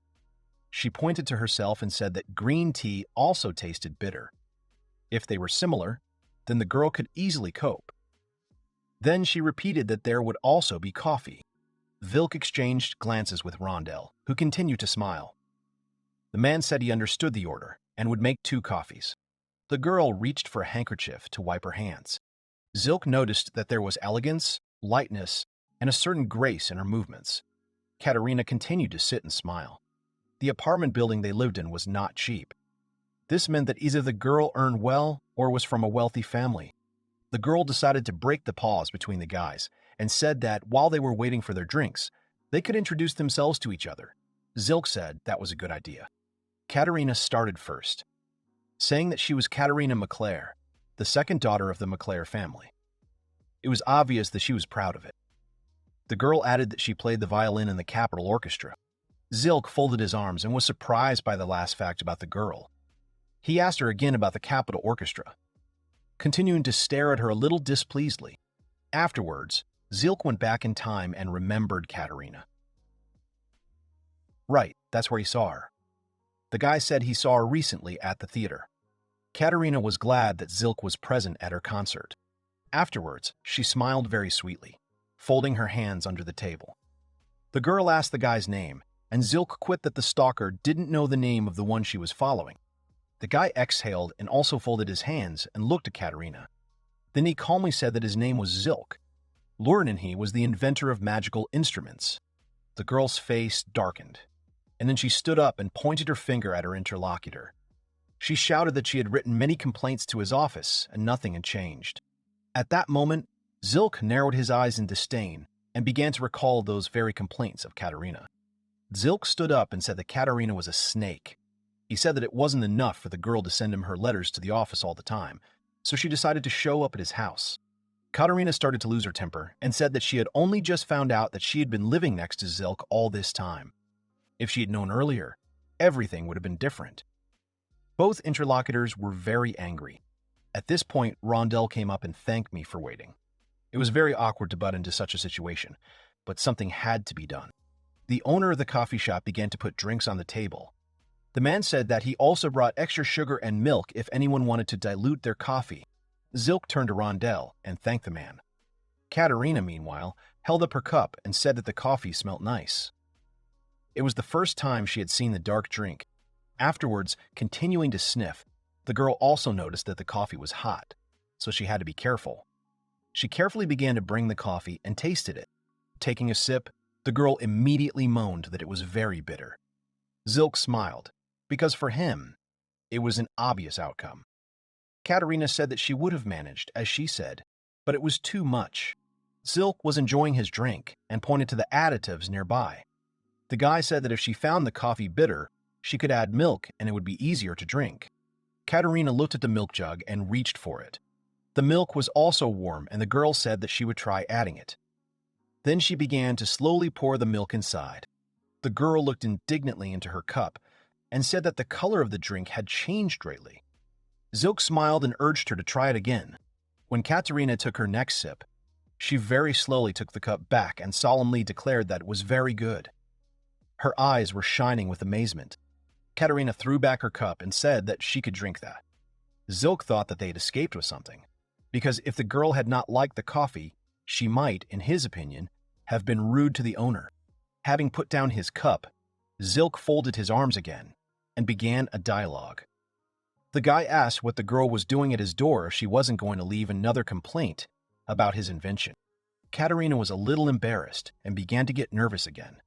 The girl said that she could assure that she did not do all this for the sake of some complaint. Zilk repeated that he was waiting for the real reason. Katerina said that the story was long and she would tell it if the guy didn't mind. Zilk said that it would be better if she shortened it. The girl started telling him everything and soon finished. Zilk looked at her in surprise and asked if she was serious about using his song.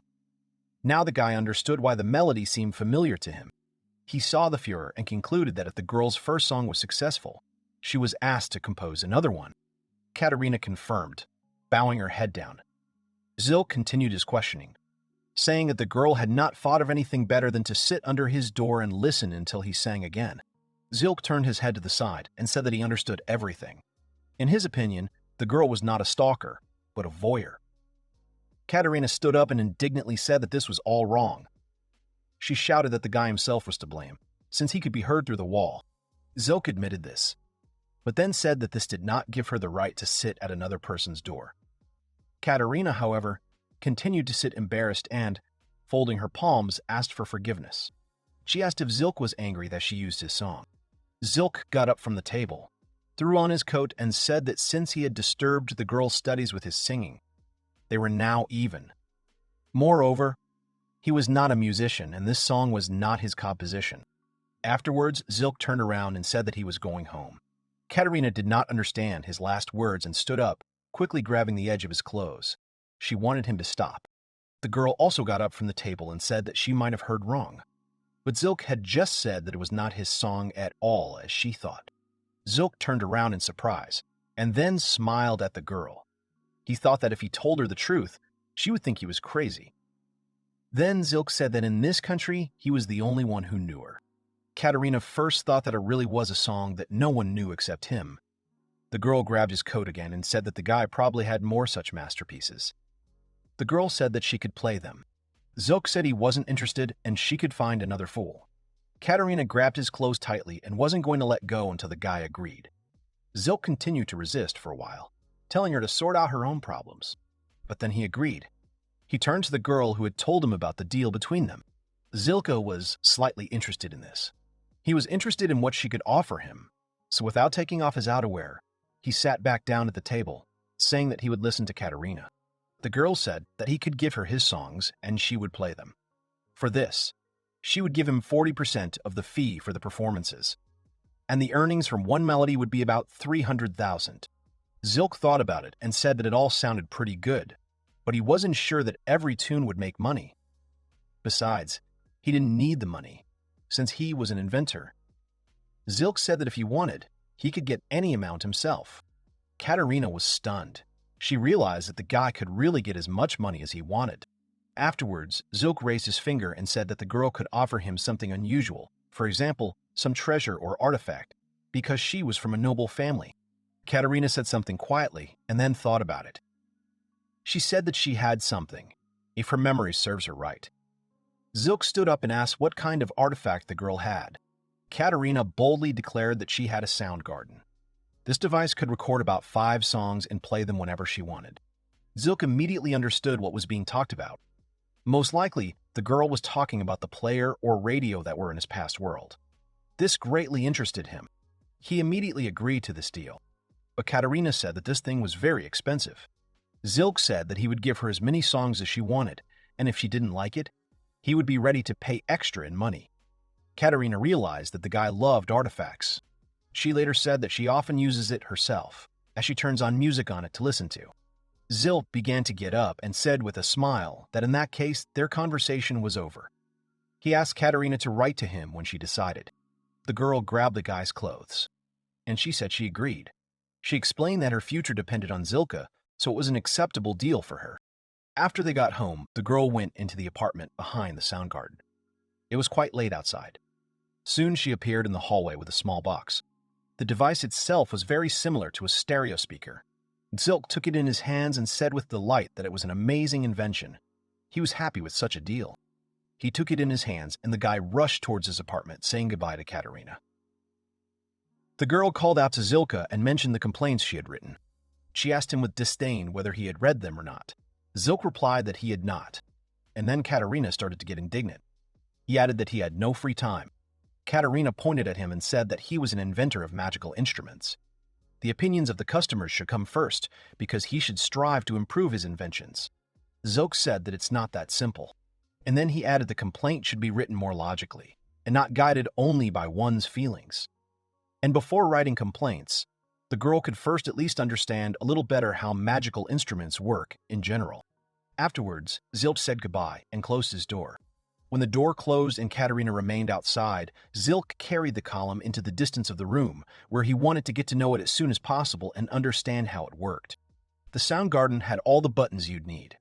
play, pause, record, delete, rewind, and 5 melody selection buttons. Zilk thought it had all the same functions as the player in his world. Suddenly, the guy noticed that Katarina hadn't been particularly careful with the thing. There were dirt accumulations under the buttons and dust in places where it was difficult to wipe. Zilk armed himself with a rag and thought that this was definitely not the way to treat artifacts. As he continued to clean it, the guy silently scolded Katarina and said that the player could now not worry. They would take good care of him. So, when everything was ready and the sound garden was sparkling with cleanliness, Zilk intended to test the device. Katarina said that it was quite easy to use. After examining the panel with his eyes for a bit, Zilk immediately realized that the Roman numerals indicated the choice of the recorded track. The device recorded in the same way as the dictaphones in Zilk's world. Pressing the button 1, music immediately began to play in the room. Zilk smiled and relaxed as much as possible, enjoying this very feeling that he had missed. The first melody was played on a violin. Zilk reached into the artifact and wanted to make it sound a little louder. The guy found the right switch and turned it to the side. The music started playing much louder than before. Zilk continued to rejoice, spreading his arms out to the sides. He shouted that it was simply wonderful. Now it was necessary to listen to everything that was recorded here. If he didn't like something, the guy could ask his musician friends to record something for him. But soon the guy realized that the violin played on all 5 compositions. Apparently, this was recorded by Katarina herself when she played at home, at a rehearsal, or on the street. Soon there was a knock on the wall and Zilk immediately pressed pause. He turned and shouted, wanting to know what his neighbor wanted and why she was disturbing his peace. Katarina yelled back that the music was too loud. If he was going to listen to music through the sound garden, he definitely needed soundproofing now. The guy realized that she was indeed right and apologized. Zilk thought that he would never need soundproofing again, but here the reason was not secret negotiations and business conversations, but the girls who complained that they were always being eavesdropped on. Zilk lifted the artifact again and his eyes lit up brightly. It was time to find its hidden functions because there were probably a couple of them. Most artifacts have not only one hidden function, but even several which the user might not even guess about. Zilk once told Guan about this. The guy started trying to combine different types of button presses. He tried double pressing, then holding down several buttons at once, and then started poking everything in a row. And then a voice came from the speaker, congratulating the listener on finding the 6th secret recording. Zilk realized that this was exactly what he was looking for. Putting the sound garden back on the table, the boy continued listening to the recording. The voice said that his name was Selba McClare as the one who used this artifact, then addressed the listener directly, saying that most likely the recording was being listened to by Katarina's new friend, or maybe even her boyfriend, or even her husband. This artifact was given to Katarina for her birthday. Most likely, when someone finds this entry, the author assumed that he would no longer be alive. It was Katarina's grandfather or great-grandfather. Zilk thought that he was very sorry because the granddaughter or great-grandfather gave this artifact to the first person she met. Words came from the speaker that seemed to be a request, but the voice asked to keep all this a secret from Katarina. If the girl was nearby, the voice asked to press the delete and pause buttons at the same time. Zilk continued listening, and when the voice began to say that, in addition to his wife, he also had a mistress, at that moment, Zilk immediately hit the buttons with 2 fingers.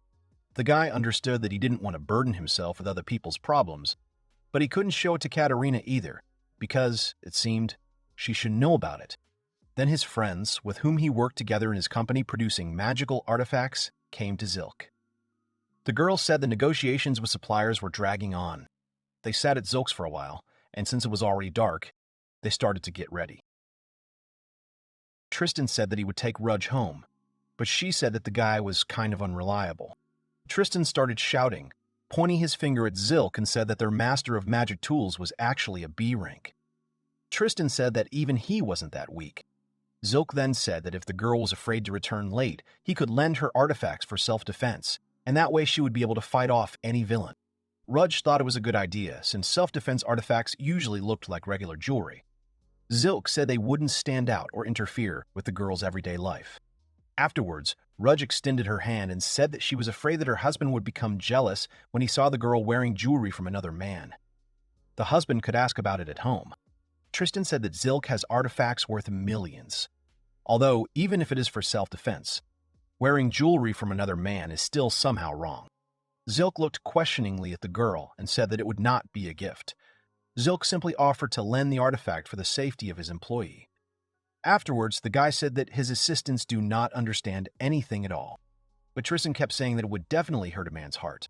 Rudge was a little embarrassed and said it was still very sweet. Tristan thought she was right, but Zilk didn't see anything wrong with the gesture. Afterwards, Zilk raised his hands and started waving them. The guy told the boys to leave him alone and go home more carefully. Rudge smiled and said that they had done a good job today. Zilk took his suitcase and also went outside. He decided to take a walk in the fresh air, and looking up, the guy noticed how beautiful it was. There were, surprisingly, a lot of stars in the sky. In a previous life, because of the lights of apartment buildings and street lamps, the stars were almost invisible, so it was rare to enjoy this. Soon, Zilk lowered his head and shook it from side to side. The guy realized that he had been too distracted by his gaze and now did not understand where he had come out and where he was. Passing by some sign that was not level, the guy saw the sign, Ice Rock. He wanted to go back to the main street, but then decided that maybe it was not the time. Zilk came closer to the sign and straightened it. The guy thought it was some kind of bar, so we could have a little drink and then head back home. When he went inside, Zilk saw that the place was very beautiful, and yes, it was indeed a bar. The place was very spacious and cozy in appearance. At such a late hour, there were almost no people. A silhouette of a man appeared behind the bar. When he came into the light, it was clear that he was the bartender. The girl greeted Zilk, who continued to stand at the door. Zilk looked at the girl and thought that the elf, who was beautiful and elegant, was probably hired to attract customers, and there were no people here at all. Therefore, the guy realized that the quality here is not very good, since there is no one. He put his hand on the door handle and said that this was a women's bar, and that this was not appropriate for him. The elf behind the counter said that the guest must have a drink before leaving. She explained that it was bad manners to leave just like that. Zilk turned around and decided that he wouldn't be ignorant and would have a drink anyway. And then he would decide what the problem with this place was. He walked up to the counter and sat down opposite the girl. Elfika, who continued to wipe the glass, asked what the gentleman would order. Zilk said that he could make it at the bartender's discretion. The girl winked and a crystal formed in front of her. Soon she began to gracefully wave her arms, and several different ice crystals of different sizes began to swirl in front of her, and the bartender herself was very confident. Zilk noticed that the girl was using ice magic. It was a very complex magic that was not easy to control. At the same time, Zilk did not understand what this elf was doing here. Zilk continued to watch the girl do all this with wide eyes. There was no doubt that she was a skilled mage. Suddenly, she reached for a small dish. When she picked it up, all the ice crystals began to fall into it. And then, when the girl put the bowl down, she began to take some bottles from the shelves. The boy watched closely what the girl was doing. He looked at the bottles and realized that she was making him a daiquiri. This drink was also in this world. A little rum, lime juice, and a drop of sugar. The girl had already added rum and lime juice, and now she had to add syrup. The bartender reached for a small bottle, and Zilk saw that it contained a pink liquid. This confused him a little, and the guy tried to stop the bartender, deciding to find out what it was. The girl said it was the nectar of the 1,000-day flower. The 1,000-day flower blooms only once every 1,000 years. In addition, it blooms for only a couple of hours, so its value to such an industry was simply enormous. Zilk was a little confused and asked, having a slight suspicion. The guy did not think that they used such, but the bartender said that this nectar is best combined with this cocktail. But Zilk didn't see anything like a blender in the bar where this cocktail was prepared. He didn't understand what the girl would do next. The bartender put everything in a transparent glass, similar to part of a shaker, and then raised her hands. The glass flew up and magic began to swirl around it, mixing the drink. Zilk thought there was too much magic here for a bar. The girl took a mint leaf and put it on top. Then she thanked him for waiting and handed him the cocktail, saying that the daiquiri was ready. Even the name was the same. Zilk thought that the most important thing was the taste. It was prepared very beautifully, of course, but if the cocktail was not as it should be, then everything was done in vain. The cocktail itself should have been sour in taste, and the ice should have been sour in taste, and the ice should have been finely crushed into it. Zilk reached for the beautiful cocktail glass and began to taste. He was amazed by what he felt. For a second, these sensations seemed to transport him to the snowy mountains. Everything was as it should be, a refreshing taste, fine ice, and the perfect taste of alcohol. The guy was stunned and extremely amazed. Zilk raised his hand and pointed to the cocktail, saying that it was very tasty. The girl smiled and said that she knew a lot about it. As he finished his drink, Zilk thought that he hadn't expected a cocktail with magic to be so delicious. The bartender must have had a lot of experience and had spent a long time developing a recipe and technique. Afterwards, Zilk stood up a little, leaned his hands on the counter, and made a small bow to the girl behind the bar. He said that he wanted to apologize for calling the bar a women's bar. The girl laughed, saying that she was not surprised by such a comment, because there were many similar establishments around. The girl also added that she likes to provoke people with her behavior. Afterwards, Zilk smiled and winked at the girl. He asked if she could make him another one of those drinks. The girl smiled and said that it wouldn't be a problem. Zilk's laboratory. He was gradually developing his new magical coffee grinder, which he was going to use himself. Tristan lifted his glasses and noticed that Mr. Zilk was in high spirits again today. Zilk said that was true, to which Tristan thought about the technician's new find. Zilk shared with the guy, telling him that he found a great bar where the atmosphere was just gorgeous and perfect. Tristan assumed that Zilk would not take him to this bar either. Afterwards, Zilk added that he had recently managed to get an artifact from a violinist named Katerina. These days had definitely been great and had greatly affected Zilk's mood. Tristan came closer to the gentleman and put his hands on his hips. The guy said that he had been wondering for quite some time what Zilk was trying to make now. Rudge appeared behind him, looked out with a smile on her face, and said that she, too, would be very curious to know about it. Zilk picked up the tool and said that in one cafe, he drank a drink called coffee. That's why he came up with the idea to make a tool for grinding coffee beans. Zilk mentioned that he could of course go to that coffee shop any time to get coffee, but he wanted to be able to drink coffee both at work and at home. This is what prompted the guy to make his own coffee grinder. Tristan looked at the guy in surprise. It turned out that the guys didn't know anything about coffee beans. Zilk said that in that case, it was not surprising that the drink was not widespread in that country. Tristan began to shout, saying that Zilk was collecting something that no one needed again. Tristan said that it would be better to make something that would make them rich, because then Zilk could make a lot of people happy, and it would benefit the workshop. Zilk asked Tristan to be quiet, saying that sometimes he could create magical tools that were only useful to him. Tristan ran to Rudge and started complaining to her. Rudge said that Zilk always collects first what he wants himself. Tristan thought that this thing would not sell, and Zilk angrily replied that it was not all about money. Rudge walked up to the table and proudly said that selling what Zilk had created. That's part of their job. She had no idea what kind of drink it was, but she would try to create demand for the instrument. Zilk continued his work, saying that he was happy with this conclusion. Soon, the guy announced that everything was ready. He created both a manual machine and an automatic one. After the boy finished his work, he immediately started getting ready, saying that it was time for him to move out. Rudge and Tristan were surprised because it was too early. Zilk had already approached the door, put on his outerwear, and opened it a little. Turned to the guys and said that he still had to check whether both coffee grinders were working or not. Then he turned to the boys again and said that they had all worked late yesterday, so when they had finished all their work, they could leave early too. Rudge waved her hand at him.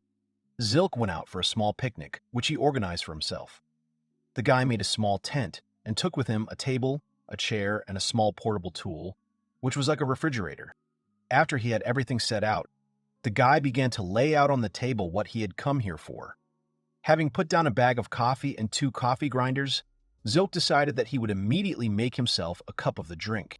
Here, his solitude was interrupted by a fair-haired boy who was gradually approaching the tent. Zilk heard him greet him, and then say that they met again. Zilk stared silently at the guy, who was very happy to meet him. Afterwards, he asked him if he was going to live here, but the guy immediately shook his head and said that it was just a coincidence. The guy started talking and wanted to make sure Zilk was listening, but Zilk was deep in thought considering the possibility that it was happening right now. It was when Zilk came here for coffee that this guy showed up. Suddenly another voice was heard. She called the blonde guy, calling him Ite. The girl came closer and asked about what was happening here, and what the guys were doing. Zilk even more angry, as he wanted solitude and privacy. The guy apologized and said that this girl really wanted to go with Ait. Afterwards, it seemed to Hilku that it was all somehow illogical, because it was the girl who wanted to go with him, and not he who wanted to take her with him. The girl thought that the guys knew each other. Ait began to scratch his head and said that it was so. The girl smiled and asked Zilk his name. The guy then thought that Zilk had never called him, but he knew Ait's name. Zilk bowed his head, exhaled, and said that he was Zilk Luren. The girl exclaimed enthusiastically and said that she had heard this name more than once and began to remember where. She immediately said that Zilk was the genius who created many magical instruments. Zilk squinted and said that this was exactly so, but he did not consider himself a genius. The blonde guy put his hand on his neck and said that Rudge was talking about her boss, and it turned out to be Zilk himself. Zilk was surprised that Ait knew about Rudge. Ait smiled and began to talk, saying that Rudge often put out orders to extract resources. He thought that Rudge was telling the guy about adventurers. Zilk said that he usually gave her instructions on what resources he needed. Where she got it all didn't bother the guy, since it was all entirely up to her. When something couldn't be bought at the market, adventurers were often hired to get the necessary goods and resources. Ait exclaimed, saying that it was a funny coincidence. The girl began to clap her hands, and then said that now it was her turn to introduce herself. She put her hand on her chest and said that she was also an adventurer like Ait. Her name was Mariel. After the girl introduced herself, Zilk said that everything was clear to him. Mariel began to complain about the weak reaction, and Ith explained that the guy was not very emotional. Afterwards, Ait turned to the inventor of the magical instruments and asked Zilk what he was doing today. The guy saw some strange things on the table. Zilk smiled and proudly said that this was a prototype of a magical tool that grinds coffee beans. So today, he was going to make coffee. Zilk didn't expect any violent reaction, but Ith immediately exclaimed in surprise. He couldn't believe that Zilk was going to make coffee. As it turned out, he knew about this drink. Ait began to explain to the girl about coffee. He said that this drink has a rather specific bitter taste, but Ait simply adored it. That's why he showed such interest. Afterwards, Ait leaned over to Zilk and began asking him in detail about the device he had invented. Zilk was already beginning to get tired of such an emotional company. After Zilk explained the purpose of his tools, Ith exclaimed that he would like a cup of coffee now, too. At least a little. Mariel also supported him. At this point, Zilk raised his cup and thought that perhaps it would be better if several people tried the coffee. Then he told the boys to bring their cups. Ait was delighted with this answer and rushed towards his tent. The guy said that his cup was inside, and he would bring it here right away. Mariel's eyes widened, and she told Ith to also take her cup that was in her bag. Ith agreed and ran inside the adventurer's tent. After he left and disappeared inside, there was an awkward pause between the boys. Zilk continued to grind coffee in silence, feeling somewhat embarrassed. Afterwards, he brought the coffee grinder up and inhaled the aroma of freshly ground coffee. The guy thought that it was not strange that the girl's mug was also in Ait's tent, and so they were left alone. Zilk did not even know what to talk about with Mariel. The girl also remained silent and thought about what she should say now. Suddenly, Mariel turned to Zilk. She asked the boy about how long they had known Ait because the girl was surprised by their acquaintance. Zilk explained that they had only met recently and were seeing each other for the second time in their lives. The guy knew nothing about him. Mariel, however, noted that they were communicating as if they had known each other for a long time. Afterwards, she bowed her head and quietly said that Ait was not often so happy, which was why she decided to find out about their communication. Zilk wondered what Eve was usually like. The girl said that it wasn't that he wasn't friendly because the guy was very reliable and kind, but he always seemed to distance himself from his party members, including her. Today, for example, she had to beg the guy to take her with him. Zilk said that when they first met, the guy persistently asked to eat Zilk's smoked meats. Eve kept trying to find Mariel's mug. The girl said that this was what was so strange to her. That's why she was so surprised. As if Eve himself was more open than with the others. Afterwards, Mariel shouted, asking the boy to teach her how to be friends with Ait. She really wanted to impress him, but all her attempts failed miserably. Actually, Zilk thought so. He said that asking him about it was useless, so all these attempts could be abandoned. He himself did not know why he had such an effect on Ait. Marielle took her weapon in her hands and said that Zilk was definitely hiding something. She saw from the adventurer's gaze that there was some kind of connection between them. Zilk, however, did not understand at all what exactly the girl had in mind. She put her two hands together and began to beg the guy to help her in this difficult task for a girl. Afterwards, she became a little embarrassed, looked away, and quietly said that she loved Ada. This is how she wanted to show the importance of communication with the guy. Zilk paused for a moment, then sighed. He didn't really want to get involved in all this, especially since the guy always avoided other people's problems. The guy realized that he had first helped Katerina with the music, and now he seemed to have been written down as a cupid. At this time, Eth happily continued running with cups and decided to bring something that goes well with coffee. The guy lowered his eyes again, and then put forward a speech that seemed to have already been prepared. Zilk said he was a bachelor and that the girl was going to consult him on any issues. Continuing to turn his hand coffee grinder, the guy tried to convey to Marielle how pointless all this was, because he really couldn't help here. Marielle was truly shocked by what she just heard. The girl was so surprised by these words that she even had to cover her mouth with her hand. She began to question Zilk, assuming that he was not married. Zilk said that this was true, and yet he didn't even have a girlfriend that he loved. Marielle slammed the table and screamed that Zilk was a handsome man and an inventor of magical tools, which made him look smart and rich, and she didn't understand why he was alone. Zilk started to get a little angry after Marielle told him that the guy was bound to give birth to a whole generation of geniuses. Then she added that the guy was bound to have no end of girls. The guy began to remember what simply irritated him. As soon as any woman found out that he was not married, she immediately considered it her duty to become an annoying matchmaker. Zilk thanked the girl for worrying about him, but then said that in her place it would be better to worry about her and Ida. But then he realized that he had reminded the girl once again about the adventurer. Marielle started rubbing her chin and thought.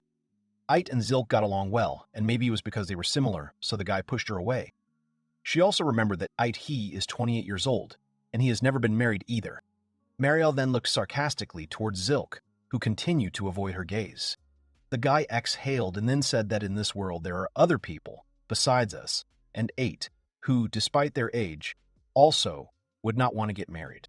While continuing to grind coffee, Zilk also said that perhaps some of them might one day change their minds and find their other half.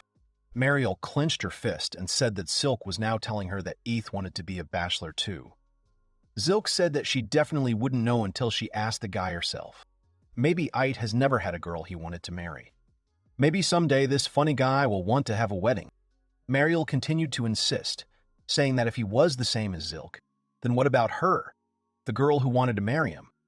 How could she change her mind now? Zilk was already testing the second grinder, holding the top lid on it.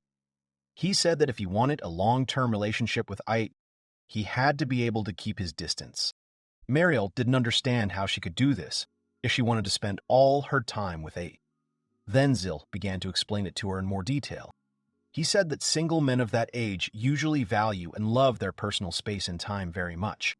Therefore, it was very important not to overdo it. This meant that the girl should not demand too much. She just needed to appreciate his free time and space, and when he was ready, he would take the initiative himself.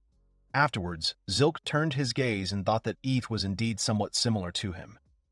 Lonely people did not like being tied down and limited. Zilk added that Eth would get very tired if she imposed herself on him every day, saying things like that he would be at her disposal all day long.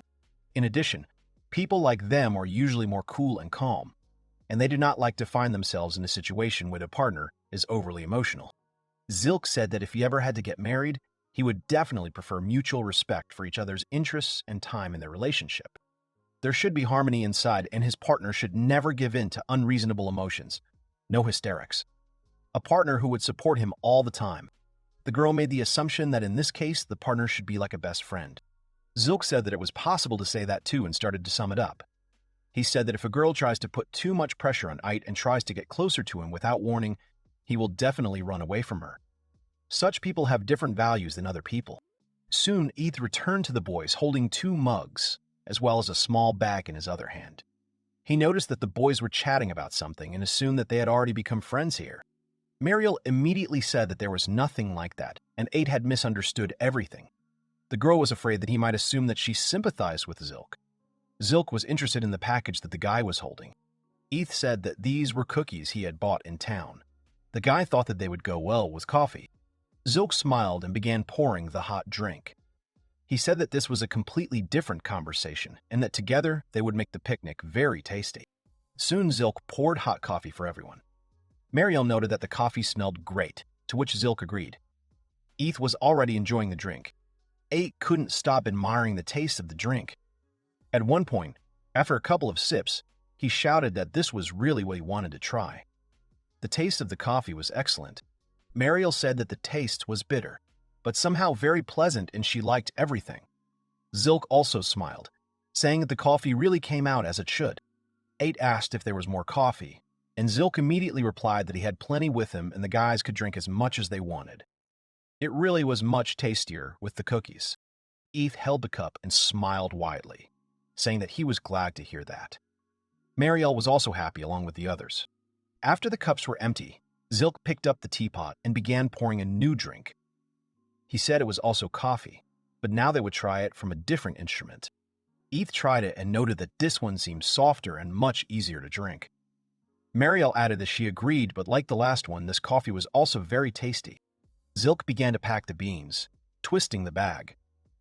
Zilk noted that they understood everything at once because, compared to the last one, this one was lightly roasted and finely ground. Eth said he preferred it stronger and liked the bitter taste better. Mariel said she preferred the second option. Zilk said his ideal was somewhere in between. Eth chuckled and said that the ideal version should be prepared next. Zilk said that if he emptied his coffee reserves so quickly, they would quickly run out. Ate pointed to one of the coffee grinders and asked the guy to sell him one of the tools. Zilk apologized, saying it was still a prototype and he couldn't sell it until he improved it.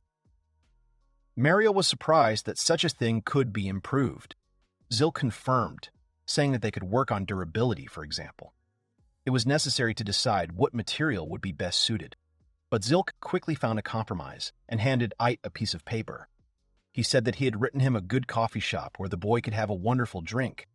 The boy exclaimed that this would do too. He took the paper and looked at the diagram drawn. The coffee shop was called Londel and Eth thanked Jilka. After the picnic and testing were over, Zilk headed to this very coffee shop. He approached the owner, who greeted him, immediately smiling. Zilk put his suitcase on the counter and then put his hand in. He said he wanted to borrow a few seconds from the owner and show him something. Zilk pulled out 2 tools and set them on the table. He said he was trying to build a couple of coffee grinders himself and wanted Rondell to tell him what he thought about it. Rondell picked up one of them, which was tame, and began to examine it. It was clear that the man was very deeply engrossed in studying it, and then he gave his opinion. He noted that this one was much more compact than his sample. Afterwards, he said that he didn't see a handle on the second one, and Zilk said that unlike the first one, there are blades that rotate automatically. An automatic coffee grinder will clearly have an advantage because you won't have to grind everything manually. This way you can brew coffee much faster and serve more people. Rondell smiled and said that he couldn't serve a lot of people with his current grinder.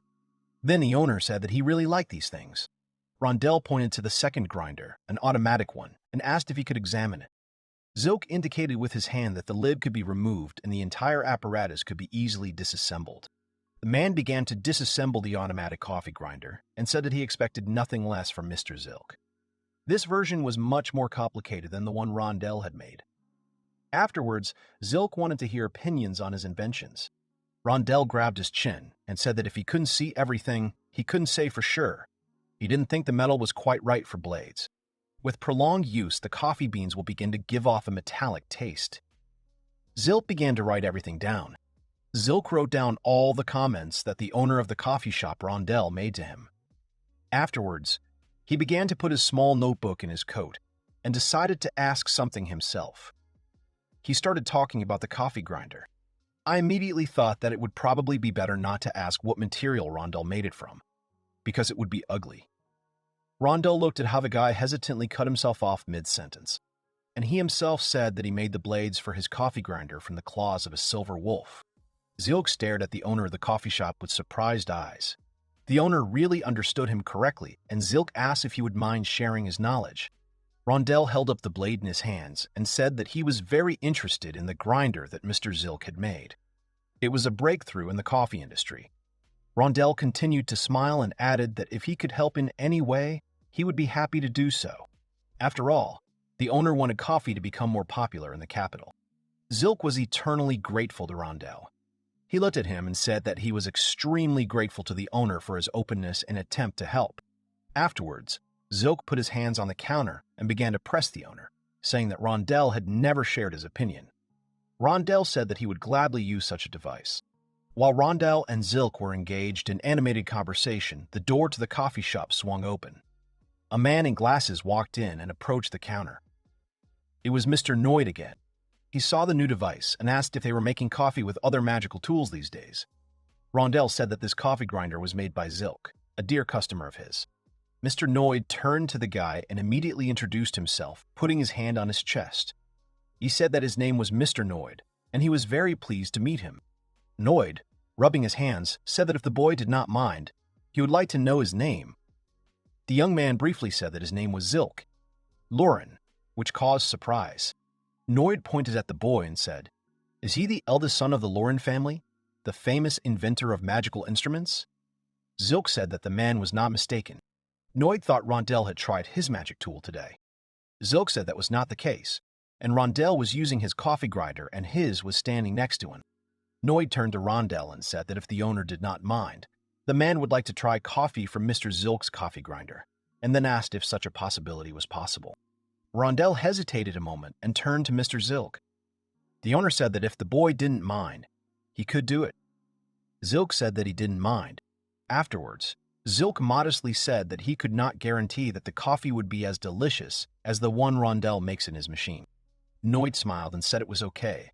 The man was a coffee fan, so he wasn't afraid to experiment and open himself up to new bucks.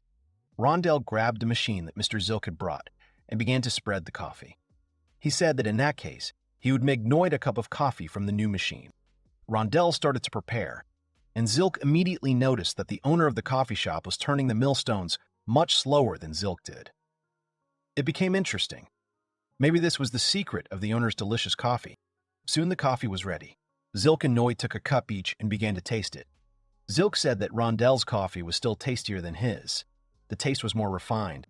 Rondell explained that the type of coffee bean can vary depending on humidity, temperature, and other factors. Each type has its own brewing technique, which brings out the flavor of the coffee. Rondell smiled again and winked at Zilk. The man said that he had been trained in all of this, but there were still many things he could learn and comprehend. Zilk smiled and raised his cup again. The boy said that even if coffee became more popular, Rondell's customers would not decrease. Noid agreed with a smile, nodding his head. The heroes decided to check how the coffee grinder works. Zilk said that they need to put the same coffee beans in there, and then hold down the button, and it will work. When Rondell releases the button, the coffee grinder will stop working. Noid looked at the second unit in amazement. It was described as something magical.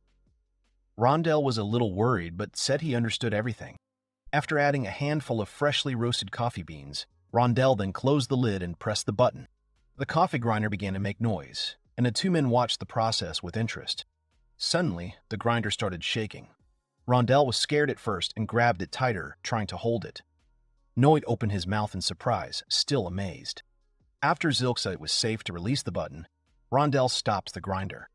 He opened the lid, and together they looked inside, where there was already ground coffee. Rondell said it was quite a handy thing, and unlike a hand grinder, the beans were ground very quickly and therefore came out too fine. Zilk said that, unfortunately, he has not added any settings yet, and he created it in order to speed up cooking. Rondell held out the cup and apologized for grinding it too finely. Zilk said that there was nothing to worry about here. He didn't usually use such a tool and was more accustomed to working with a manual coffee grinder, but he had to get used to this one first. After the coffee had sat for a while, the men were already conducting a real ceremony. They began to catch the notes of the aroma, and then began to taste it. Zilk, having taken the first sip, said that in a hand coffee grinder the taste is more intense and the smell is more aromatic. Here they immediately got regular coffee, and Noid said that at home he would not complain about it. Zilk smiled and said that once you tried the local coffee, You wouldn't want to drink regular coffee all the time. He admitted that he missed the aroma and smell. Noid agreed, saying that the preparation was much more refined. Zilk turned to him, wanting to know his opinion regarding the 2 drinks he had prepared. The hero asked the owner what his impressions were. Rondell didn't even know where to begin. He looked closely at the automatic coffee grinder and said he had an idea about the blades. He didn't like the shape of them. Rondell said that spinning at that speed would generate heat, and the flavor and aroma would be compromised by the heat. The solution to this problem would be to change the shape of the blade. Rondell raised his hand and said that it would be great to have interchangeable blades of different shapes. By the way, the blades could also be adjusted for different varieties. Zilk took out his notebook again and started writing. He said that this was very useful information, and he should have written down the opinion of a professional. Then he remembered Katerina, and said that this criticism was what was needed. Noit said that in any case, these tools were great. Rondell agreed, especially the automatic grinder, because if it could be improved, it would help a lot on high-load days. Rondell added that the hand grinder was also better than his in some ways, as the handle was much easier to turn and could be adjusted to suit your needs. This made it possible to achieve the required taste and aroma, as well as to adapt to different varieties. Noid said that his friend is a terrible coffee connoisseur and he would like to buy this magical instrument. Zilk turned around and said he could sell the machine.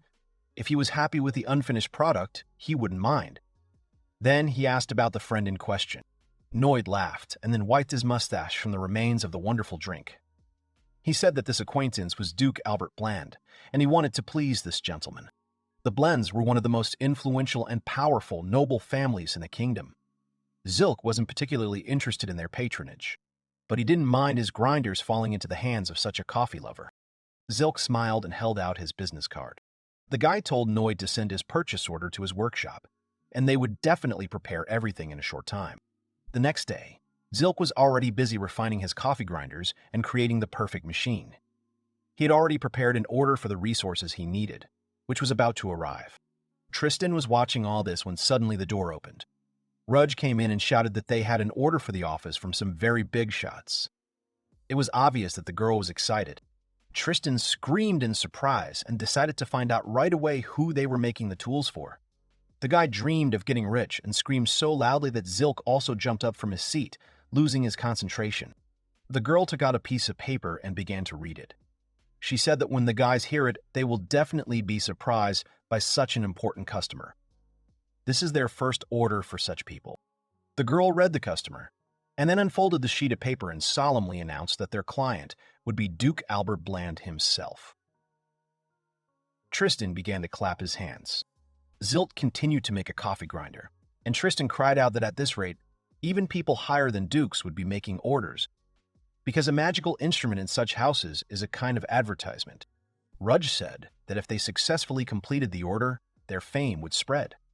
Also, if he liked everything, he could start ordering tools on an industrial scale. Tristan added with glowing eyes that they would now be creating new tools for him and repairing old ones, so his annual income would definitely skyrocket. The guys started dancing and rejoicing in the hope that their workshop would have only a bright future. And in the very near future, Zilk continued to work on the instrument. The boys looked at him and thought that he was surprisingly strange today, as if he was ill. Tristan, however, said that he was not very bothered by all this attention from the nobility. Zilk waited until the guys calmed down a bit and quietly said that he already knew about this order, so he was already working on it and improving the tool. Afterwards, Zilk asked Rudge about the contents of the order. He said that it was supposed to be a coffee grinder, and Rudge immediately confirmed everything, saying that it was the absolute truth. Tristan immediately asked how Zilk knew about this order. The guy answered that it was an order for a coffee grinder, which he initially made for himself, but it caught the attention of his friend. Afterwards, Zilk thought that it would take too long to explain all this. The guys were surprised that the engineer was ready to sell what he had made for himself, and Rudge began to insist. The girl confidently said that this was an order from a very influential aristocrat, so she wanted Zilk to work hard and tell his team about everything without any secrets. Afterwards, Zilk told the boys everything. Tristan was surprised and said that he had never thought that the Duke could be found in such a place. Rudge said that Zilk took advantage of his walk to expand his business. Zilk insisted that he had no intention of expanding anything. He said that he was simply walking around town looking for a place to eat, but the girl didn't seem to believe him. Zilk clenched his fists. Rudge said that the Duke ordered 5 manual coffee grinders and 5 automatic ones. It was a good volume for a first order, and if they could handle it, they would definitely become famous among the nobility. Rudge's eyes lit up and, as she had said, the boys had to make a good impression to get a rich client. Tristan had said that they had to make the best coffee grinders. It was obvious that the guys were very encouraged by the fact that the order came from such an important person. Tristan added that he was ready to provide his assistance and would do everything in his power. Zilk remembered and said that Tristan had told him last week that these were all useless things and that he should make something that was truly profitable. Tristan smiled and said he didn't remember that. He added that everything Zilk made was a masterpiece that brought in profit. And besides, the guy would have made them anyway. So 2 weeks have passed. Zilk announced triumphantly that everything was now ready. His grinders now looked much larger and seemed industrial for a large flow. The guy took the advice of the coffee shop owner, changed the shape of the blades, and used a different material. He tested the coffee grinders for strength by making Tristan twist it until the handle fell off, and then sent the finished product to the coffee shop owner for testing and received approval. After this crazy work marathon, Tristan looked completely exhausted. Rudge was very happy and said that they did a great job. They tried hard. Zilk was also tired by this time. The guy waved his hand and said that he was going to leave. Rudge immediately grabbed him by the shoulder. Zilk looked at her, waiting for an explanation, and the girl said that it would be better if he, as the creator, gave his goods personally. Zilk turned around and said he didn't understand why he had to do that. The guy added that it was a normal request, whereupon Rudge grabbed his face. The girl smiled, after which she said that she would be extremely straightforward. If Zilk did not go, then as always, he would hang around and waste his time. After which her face began to change, and she continued, saying that besides how Zilk even came up with the idea of not giving the order to Duke Blend personally. At the very end, the girl was almost screaming, saying that Zilk, instead of his visit, decided to send his assistant, a commoner, to the Duke, and even alone. After such pressure, Zilk gave in and raised his hands. Sweat began to run down his face, and he finally said that he agreed. The guy will go with Rudge to give this order. And so they left their workshop and headed to the rich area where Duke Blend lived. As they approached, they saw a huge, luxurious mansion that sparkled before their eyes. Upon entering the site, they were immediately greeted by the butler, who volunteered to take the boys to the Duke. They took with them a small cart on which they were transporting a box of goods. The butler rushed forward. Zilk turned to the girl and said that apparently this mansion was the rest, and in general the Count's territory was much larger. And then the doors swung open. They were met by the silhouette of a familiar man. Rudge continued to think about Zilk's words when he said that this was not all the territory that Blend owned. At the door, they were immediately met by one of the regulars of Rondel's coffee shop, Mr. Noid. He put his hand to his chest and bowed slightly, greeting Mr. Zilk. The girl looked at him in bewilderment, nearby, and immediately burst into the conversation, saying that it was nice to meet her. The girl said that she was an employee responsible for sales in the office of Mr. Zilka. The man also introduced himself, saying that his name was Noid and that he worked as a butler for the Blend family. The man was pleased to meet them, and they bowed to each other in return.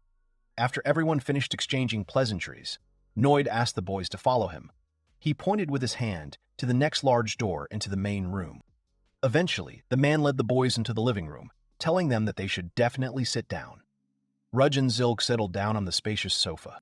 Zilk didn't understand what all this was about and why they were wasting his time. The guy said that they had brought custom coffee grinders and weren't going to see the Duke. Noid asked the guys to wait for the Duke here. Mr. Albert wanted to meet Zilk in person, and Noid was going to go and call him if the guests were in no hurry. Zilk turned his head and said that they were actually in a hurry. At that very moment, Rudge swung her hand and hit Zilk on the leg, asking him to sit down and be quiet. After that, Zilk smiled and said that he was just joking. A smile immediately appeared on Rudge's face, and then Zilk added that he himself would like to meet the Duke. Noid bowed again and thanked the boys for this opportunity and their time. He said that in that case, he would ask the boys to wait here a little longer and they would come back. After the butler left, Rudge continued to smile for a while. When the clerk had moved away, she immediately turned to Zilk to speak to him. The girl started screaming, saying that Mr. Albert himself wanted to see him, but Zilk refused. The girl said that Zilk had nothing in his stupid head. Zilk said it was just a joke, but Rudge knew him well and didn't believe him. The girl said that Zilk was serious and was about to leave. Zilk, however, fenced himself off from his assistant a little and said that he understood everything. Now the guy wanted her to stop screaming. Noid may have left, but there were still servants who heard them. The girl looked at Zilk in surprise and asked if he was telling the truth. She felt very awkward, and Zilk thought that he was lying just to keep her quiet. Zilk and Rudge continued to sit in the living room and talk. Soon they heard the door open, and the two men the boys had been waiting for entered the room. The man greeted his guests. It was the head of the Bland family, Albert Bland. The guy stood up in response, and Zilk introduced himself and then added that this was his subordinate, Rudge. The girl tried to be kind all the time and said that it was a great honor for her to meet Mr. Albert. The man took out his pipe and said that he was glad that Zilk was able to invent a tool that would allow him to make coffee at home. Glenn would like to see for himself how the magical instrument works. Afterwards, he said that he didn't want to delay this. Rudge nodded approvingly. The girl began to open the package, with a coffee grinder lay. While the girl was doing all this, Blend called out to Mr. Luren, wanting to address him. Zilk raised his head and prepared to listen attentively to the aristocrat. Blend said he had heard rumors that Zilk frequented Rondel's coffee shop. Zilk said that was true, and he went there in the morning for breakfast and a cup of coffee. Afterwards, Zilk smiled and added that both the coffee and the food in this establishment were good. So he went there quite often when he did not have a new job. Blend said that he was also a frequent guest at Mr. Rondel's, but recently he had a lot of things to do and did not have enough free time. That is why Zoka coffee grinders would be just right. Zilk said that his invention would hardly make it possible to prepare coffee that would be of better quality than Mr. Rondel's. However, he had some guarantees. Duke Blend was presented with 2 coffee grinders. He immediately assumed that each had its advantages and disadvantages. Zilk began to explain everything. In the end, the Duke realized that if he was going to drink tons of coffee during the day, he would use the automatic one more often. He also added that even Noid cannot brew coffee as delicious as Rondel's. Noid bowed before his master and told him not to worry. The butler said that he would learn from him, and when he could finally catch up with Rondel's skill, he would be able to die without regrets. Blem laughed and told Noid not to talk nonsense. Then he immediately added that sending the butler to train at a coffee shop would be a great idea. Rondel could learn his techniques and become a true master bartender. Zilk said that a bartender is a slightly different profession, and coffee masters are called baristas. At this moment, the Duke listened very attentively to his guest, and when he heard the word used to refer to coffee masters, his eyes immediately lit up. He thought it was very cool. The Duke clenched his fist and said that he really liked it, and now he wants a personal barista who will professionally operate in his home. Zilk smiled and told Blend that it would be a good idea to organize specialized schools for this purpose, where professionals would be trained. Albert Blend exclaimed that he and Mr. Luren were on the same wavelength. Afterwards, Zilk said dryly that they were looking at coffee grinders now, and everything else could be discussed later. The Duke knew he had been daydreaming for a bit, then cleared his throat and sat down in his chair. Bland said he understood the difference between the two, but he wanted to compare the flavors. Rudge took out all the remaining prepared equipment, which included a teapot, tea pairs, and a siphon. The girl said that they thought so they prepared everything. Afterwards, Rudge smiled at Duke Blend and asked him if he wanted to make his own coffee. These words struck the aristocrat Bland. Albert Bland was happy that the boys were giving him such an opportunity. He had to explain everything, and having poured coffee into a hand coffee grinder, the Duke began to grind the beans. Duke Bland was very interested. He continued to spin it, and then turned to Noe and said that whenever he watched Rondel, he always wanted to make the drink himself. The butler remained silent, continuing to watch the pleasure his master was receiving. Albert Bland was a grown man, but now he looked like a small child. After he finished getting acquainted with the manual coffee grinder, he moved on to the automatic one. He was amazed at how convenient it was, since all he had to do was press a button. The Duke looked at the result and said it was very fast. Noe came over and scratched his chin, saying it was noticeably faster than the manual version. Rudge knew the demonstration was going quite well and was happy about it. She smiled and gave a thumbs up to Zilk, who was also pleased with the result. Once everything was ready and the coffee was ground, Rudge helped the Duke a little with the preparation under Zilk's guidance, and they began to taste both different versions. After Albert Blend took his first sip, He raised his head and smiled widely. The man said that he hadn't had coffee for a long time, and that what they had come up with was quite good. Afterwards, the Duke added that, in addition to everything else, because he had prepared it himself, Blend felt that the drink had become even tastier, as if he could feel his own efforts in the cup. After the Duke tried the automatic grinder, he turned to Noid and asked why it was better than his. The butler pretended not to hear the question. Zilk knew that none of them could tell him that the Duke had ground the beans incorrectly. Afterwards, Blend turned to the butler and said that he was thinking of buying both at once. This is how the man was going to figure out this technique on his own and understand the advantages and disadvantages of each magical instrument. In addition, he now had the opportunity to drink delicious coffee at home, and this is just wonderful. Afterwards, the man stood up and loudly declared that the guys had done a great job. Rudge bowed to Mr. Blend, expressing her deep gratitude for such words. Zilk stood up and shook the hand of the man, who continued to look at the young genius with admiring eyes. Afterwards, Zilk continued to tell Albert various subtleties and the entire process of creating this coffee equipment, who listened to him attentively. At this time, Noid and Rudge were busy with paperwork and payment. Noid called out to Zink and told him that there was most likely some mistake in the paperwork regarding the price. Noid added that he thought it was too cheap for such an instrument, made by Luren. The Duke turned around, wanting to know more. The man called his butler and asked him to tell him the cost of these magical tools. Noid said that the manual coffee grinder cost 80,000 and the automatic one 300,000. Albert Blend was also surprised by this information. He told Zilk that this price was cheaper than a regular magic lamp. Then he asked Zilk if he was sure that he had not made a mistake with a couple of zeros in the documents. Zilk smiled broadly and explained that he was simply trying to convey the desire of a man who wants to develop a coffee culture in the capital, so Zilk made the price tag accessible to everyone. Noid and Blend were very surprised by this information. They stared at Mr. Luren, their eyes wide open, waiting for him to continue. Afterwards, the Duke began to laugh, and the butler bowed and said that if the inventor insisted, they could not refuse him this. The coffee was drunk, and everyone was satisfied.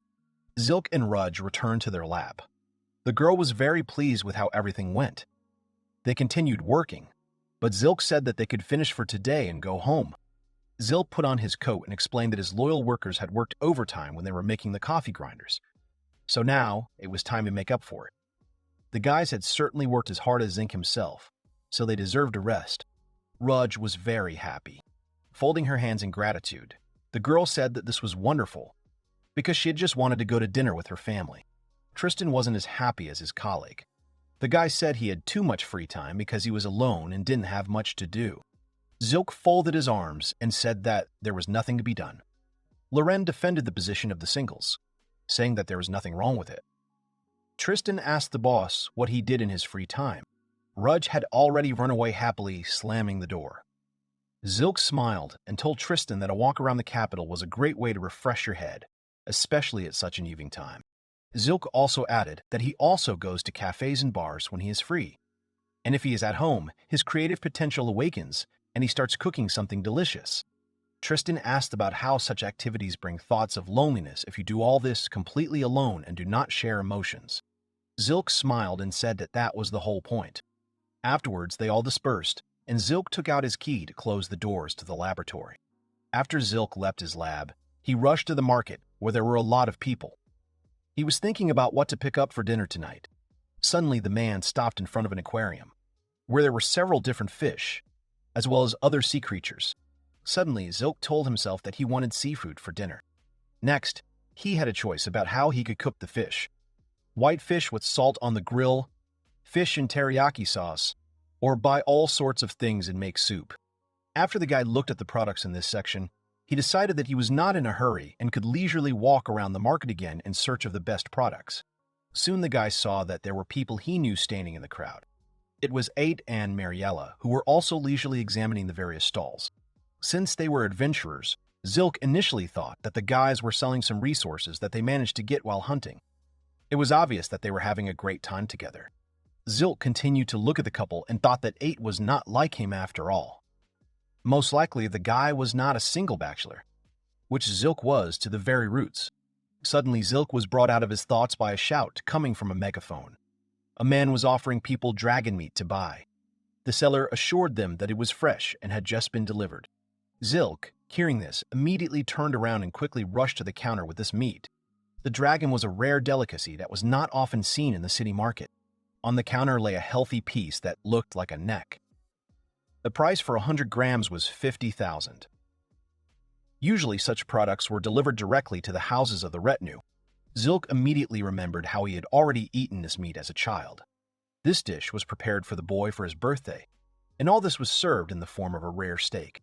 Zilk thought it was probably the meat from his fingers. It had an absolutely unique taste that could not be compared to anything, because until now he could not get it out of his head. Zilk came closer to the merchant and asked him about the meat. The guy wanted to know what part of the meat it was. The man said it was the tail and began praising the part. The man said that the dragon's tail was constantly moving, so the meat was sinewy, juicy, and tasty. Zilk raised his hand and asked if the tail tasted better than his fingers. The merchant smiled broadly and said that he certainly knew a thing or two about dragon meat, as he often traded it and got feedback. The man said that finger meat was not even good enough to hold a candle to a tail.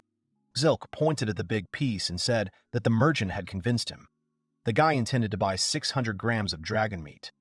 The people nearby widened their eyes in surprise.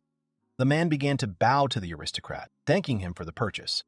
For the merchant, such a deal was extremely successful, because he made a fortune on it. The merchant took his sharp knife and began to cut a piece of meat for Zilk. He assured the boy that he would like his purchase. Then he said that most likely it was a birthday of one of the boy's family members. The man said that his wife or child would also enjoy such a delicacy. Zilk replied that he was not married. The people nearby began to whisper, seeing how the young man was paying a fortune for this piece. The merchant asked about whose birthday Zilk was buying meat for, but the guy denied everything, explaining that he was buying it for himself to eat in proud solitude. After these words, Zilk began to lower his hand. All the people looked at him, as if they were trying to sympathize or did not share such a waste of money. The merchant also felt a little awkward, and Zilk began to look around at everyone, finding out what bad thing he had just said. The seller smiled broadly and began to laugh. The man said that Zilk should do as his heart desires. Then he handed over the meat and thanked him again for the purchase. After the market, Zilk walked around the streets a bit, as he had said earlier, refreshing himself well, and returned to his house. Climbing up the porch, the guy opened the doors and entered. As he walked inside, he was seen in the hall by Katerina, who was also standing with a bag of various purchases. When Zilk came closer, the girl smiled at him and greeted him happily. The girl saw a small bag and assumed that Zilk had also gone shopping. The girl replied that she had been in the store too. She shook the bag slightly and said that she had snatched it all up at a discount. Zilk looked at the products and thought that there was nothing to cook with. After they exchanged a short dialogue, the boys began to climb up the stairs. At that moment, Zilk felt a little tense, remembering that they were also going in the same direction. If they hadn't known each other, Zilk would have simply ignored Katerina and gone home. The guy didn't quite understand how to behave with Katerina. They had a rather strange relationship in general, and besides, the guy had recently received this artifact from her, Soundgarden. He didn't know how she reacted to such an exchange, and Zilk also remembered the story that was written by a certain old man Selba. It also haunted the guy, and there was some kind of nasty feeling in his head. Zilk didn't listen to it to the end, so he didn't know all the details anyway. But what he heard was enough for him to immediately delete that recording from the artifact. At one point, the bachelor looked at the girl and thought she was definitely some kind of illegitimate child or something. Katerina turned to Zilk and asked about the meat. She smiled and wanted to know what kind of meat the aristocrat would cook today. Zilk turned around and said it was a dragon. Katerina couldn't believe it. She opened her eyes wide and handed over her bag a little more firmly. She thought that today was Zilk's birthday and asked about it right away, but Zilk's face immediately changed. The guy said that it wasn't. Then he added that before she asked, relatives and friends didn't have birthdays today either. He had enough of these questions at the market. In that case, Katerina didn't understand why Zilk bought such an expensive piece of meat. Zilk smiled and replied that he had just finished work, so he decided to reward himself.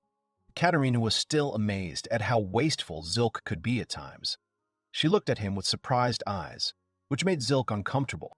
They continued walking towards their apartments, and Zilk said that it made no difference who preferred to eat what, since they were in a free country, to which the girl agreed. Afterwards, Zilk decided to find out how the girl was doing with her concerts. He was interested in how successful his songs, which he was now passing on to her, were. Katarina said that thanks to Zilk, the new composition has become very popular, and every day all the tickets are sold out. Now, even if he wants to come to the concert, it will not be so easy to get a ticket. Zilk laughed slightly and said that there was a small problem with that. Katarina lowered her head, also smiling timidly, and said that there were no other words for it. At some point, when they were already approaching the doors, the girl stopped and rummaged around in her purse a little. She handed the guy a small piece of paper. Katarina said that if Zilk wanted, he could take it. He took the paper from her hands. The guy looked closer and saw that it was a ticket for the front row of that very introduction that had just been talked about. Zilk felt awkward and started to pick up his work suitcase. The bachelor said that the ticket was terribly expensive and he had to pay for it anyway. Katarina stopped him and said that there was no need to worry about it, because she got him a ticket for free. The guy thought that now a girl's word in the theater meant something. Zilk smiled and said that in that case he would gladly accept this gift and come. But then Katarina pointed her finger at him and said that she wanted something in return. They had already reached the door, and the girl winked at Zilk, telling him that she needed help with the next composition. Zilk smiled in response and said that he would help. It was already dark outside. He pulled out an expensive piece of meat from the dragon's tail and placed it on the table. Zilk began to roll up the sleeves of his shirt, and with a smile on his face told himself that he would have a juicy steak for dinner tonight. Zilk had not eaten such food for a long time. Afterwards, he took his sharp knife and began to divide the meat into small steak pieces. Afterwards, the meat needed to be cleaned a little from any films and fat layers. First, the meat needed to come to room temperature before it could be cooked. While the meat was resting, Zilk began to collect various vegetables from around his house, and also began to lay them out on the table. For now, it was time to start working on the side dish, and he started with carrots. Asparagus and broccoli were also supposed to be on the side. Next, Zilk took a pepper grinder. The steak was thick, so it needed to be well seasoned on both sides. He used a mixture of 3 peppers. Having prepared the steak, it was now time to deal with the frying pan. The guy put it on the stove and turned on the fire, which gradually began to heat it up. He used a frying pan made of Orc King steel, which cost him 20,000 here in the capital. When the pan was hot enough, Zilk grabbed a pair of kitchen tongs and grabbed a piece of meat. After heating a small amount of oil, the guy lowered the steak onto the hot metal. The meat immediately began to sizzle pleasantly.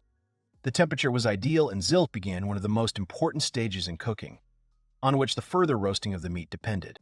He flipped the steak, keeping a small interval of time. It was a perfect piece of meat, and Zilk cooked it evenly on all sides. After that, Zilk moved the piece of meat to another part of the pan. Now he only had to walk a little, and the place where the meat was heated could be used further. The pre-prepared ovozis were sent to the point where the steak had been fried earlier. The vegetables were supposed to be fried in the meat juices with butter and garlic. Gently stirring the vegetables, stirring them with a steel spatula, Zilk began to check the meat, poking it with the device, determining its toughness. It needed to be fried a little more. And finally, the meat was ready. It was time to remove it from the pan and let it rest for a while, allowing the meat juices to spread evenly throughout the piece. And so our delicacy was ready, the dragon meat itself. Now it remained to check whether the merchant had lied when he said that the tail was much tastier than the beast's fingers. All that was left to do for the perfect evening was to choose a drink that would go well with this unique meat dish. Zilk went to his home bar, knowingly taking a couple of wine glasses. Sorting through the bottles, the guy was looking for a red wine that would go well with the steak. Sorting through the bottles, Zilk's face darkened as he realized he had run out of red wine. He hadn't expected that, and he didn't want to go outside anymore, since the dish was getting cold. Zilk remembered that he had finished the red wine the day before when he came home from work and decided to take a break. It was excellent, and that evening Zilk had paired it with homemade cheese. After looking around the shelves a little more, Zilk turned back to his dinner and began to think that he really didn't want to buy anything new, so there weren't many options. He needed to go back to the shelves and look at something else. Looking again at his home bar, Zilk wondered what else might suit him today. What would highlight the meat well? Soon he saw one bottle that stood on the shelves with wine. It was not the most delicious, of course, but it could also go well. Besides, the main thing was meat. Then he turned around and noticed that he had a very beautiful glass on his table. Zilk smiled and said that now he had decided everything, because it was not for nothing that he bought it. Turning back, Zilk immediately found what he needed. The aristocrat decided that he would drink luxurious champagne from the neighboring capital, which would brighten up the evening. Zilk opened the bottle and poured himself half a glass. Having laid out the utensils and prepared for the meal, Zilk sat down on a chair, folded both hands, and wished himself a bon appetit. Afterwards, he took a small sip and put one of the pieces of meat on his fork. Zilk immediately bit off a small part of the piece and was truly amazed. Zilk's eyes widened as he couldn't believe how delicious it all was. The merchant hadn't lied because the tail meat was much tastier. Because the tail is constantly in motion, this part of the meat was very juicy and there was almost no fat. One could say that this is one of the most mobile muscles of the dragon. Taking another sip, Zilk looked at the bubbles playing in his glass and licked his lips. The champagne was also very good, which went well with the meat. Next, of course, it was necessary to try the vegetables, which also had to be not overcooked. Zilk thought that today neither he nor anyone else had a birthday. But with all this, was there any need for a special reason to treat yourself to a wonderful and expensive dinner that you put your heart and soul into? Continuing to enjoy himself, Zilk thought that if he wanted to eat deliciously, then it would be so in his life. And it had been before. The dinner was truly excellent. Raising his glass once again, Zilk said that this was his credo as an aristocratic bachelor. He could feel all the accumulated stress immediately fall off his shoulders. After Zilk had dinner, he packed his things and went to work. He was in a great mood, so he could use his inspiration. When he arrived, Rudge and Tristan were still at work. The guy greeted them and went into his office. Soon, Rudge opened the door. The girl did not go in completely, and holding the door said that Zilk had a visitor. She also added that it was someone from Zilka's family. Zilk couldn't believe it. At such a time, he did not even imagine who could disturb him, and for what reason. They had not communicated with anyone from the family for a long time. He immediately remembered his sister, who was always teasing him. Zilk thought that they wanted to invite him to another family dinner, which he did not want. Opening the door, Zilk saw a fair-haired guy with glasses, who immediately smiled and waved at him. This meeting was doubly unexpected for the inventor. Rudge was extremely surprised and stood there with her eyes wide open. It was clear from Zilk's face that he was not very happy about the late guest, and the guy continued to smile, waving his hand. After that, Zilk looked silently at the guy who was behind the door for a little while longer and quietly said that this was not his family. Afterwards, the guy slammed the door and told his guest to go back, but the boy opened the doors trying to stop Zilk. The fair-haired boy said that it was too cruel to his younger brother. Zilk continued to walk away, straightening his tie, when he heard the young man, taking his tongue out of his mouth, call him brother. This immediately provoked the inventor. Zilk turned around and got angry, and then told the young man to shut up. He added that he would kill the guy if he called Zilk that. It was obvious that this amused the blonde. Zilka's younger brother said that it was very strange for Zilka to behave like that, because it was he who introduced him to Ilya, and at the same time began to hate the guy. At the time, Zilk thought it would be a great idea, but later said that in the end he only regretted what he did. Suddenly, something caught their attention. It was Tristan who started shouting, pointing his finger at Zilk. The guy was surprised that Zilk introduced someone to Ilya. It was obvious that he lost his temper. Afterwards, Tristan started shouting that Zilk had never introduced him to anyone. The guy asked to find him someone, preferably an aristocrat. At that moment, Zilk thought about Tristan's words. He thought about what kind of girl, and an aristocrat at that, he could introduce the guy to. Katerina came to mind. But after that, Zilk immediately dismissed this thought and told Tristan that he could not do this. Zilk had no girls to introduce his worker to. Rudge and Zilka's younger brother stood aside and watched their dialogue. Tristan shouted that he found it strange. Looking at Zilka, the guy's lack of acquaintances and beautiful girls. Zilk said it wasn't about his looks, but Tristan denied it. He said that with Zilk's position and looks, the guy could hit on 2 or even 3 girls at once. The younger brother thought about it, because from the outside Zilk really is an attractive, rich and smart young man, but it was worth taking a look at his inner world. A lot of girls really wanted to meet him. Zilk said that he liked to be alone. and women only interfered with his ability to enjoy a quiet life. Tristan thought it was unfair and then begged Ludwig to introduce him to someone. But the younger brother Zilka said that he was married and therefore did not communicate with other girls. Afterwards, Zilk said that Ludwig had girls from the workshop who were also quite pretty. Tristan pounced on the guy again, not giving up hope. Ludwig explained that all the girls who worked for him had been married for a long time. The new girl had just recently gotten married. Zilk thought that it was a bit early because they were all young. Ludwig stretched, raising his hands to his neck, and said that all these girls know alchemy, so they earn good money. Such girls are always in great demand. Zilk thought that after all in this world, money and your appearance come first. Nothing changes. Tristan continued to beg the others, and this time he rushed to Rudge. The girl smiled broadly, waving her hands, and said that all around her were mothers with small children. She apologized to Tristan, who continued to scream. While Tristan was crawling on his knees and asking Rudge to remember at least one of his free girlfriends, Zilk turned to Ludwig and asked why he had come. Zilk first thought that he had come, instead of Ilya, to drag him out to another family dinner. But Ludwig threw up his hands and said that he was there solely on his own business. Ludwig smiled broadly and winked at his brother. The boy suggested that Zilk go and have a drink at one of the local bars after work. Zilk was much happier with this than with an invitation to dinner. Zilk laughed, saying that Ludwig had told his family that he was leaving under the pretext of visiting his brother, and he himself was going to go for a walk around the bars and have a drink. Ludwig said sarcastically that his brother was a real detective. Then he hugged him and told Zilk to show him some good place. Zilk eventually agreed to take his brother to a bar he had in mind. He swatted his hand away and told him he needed to get ready. Zilk was about to finish his work and said that he could spend some of his time with Ludwig afterward.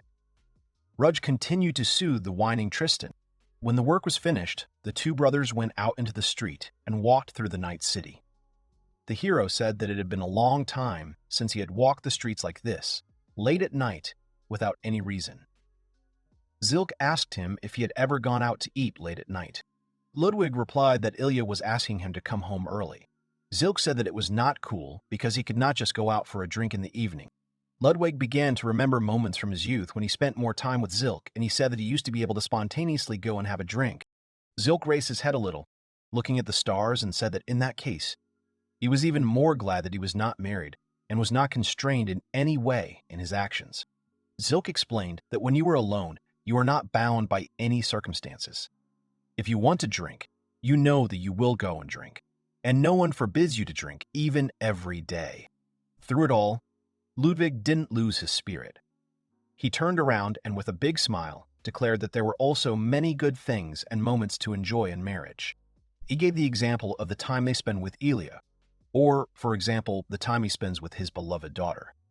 It was all definitely worth it. They continued walking, and Zilk glanced at his brother, asking him why he ran away then. Ludwig laughed and said that it was obvious, because sometimes you need to rest. Afterwards, Zilk told Ludwig to admit that there were things he couldn't do in marriage. Ludwig started shouting that it was so, but he still didn't regret it. Zilk remained calm and told his brother to stop yelling.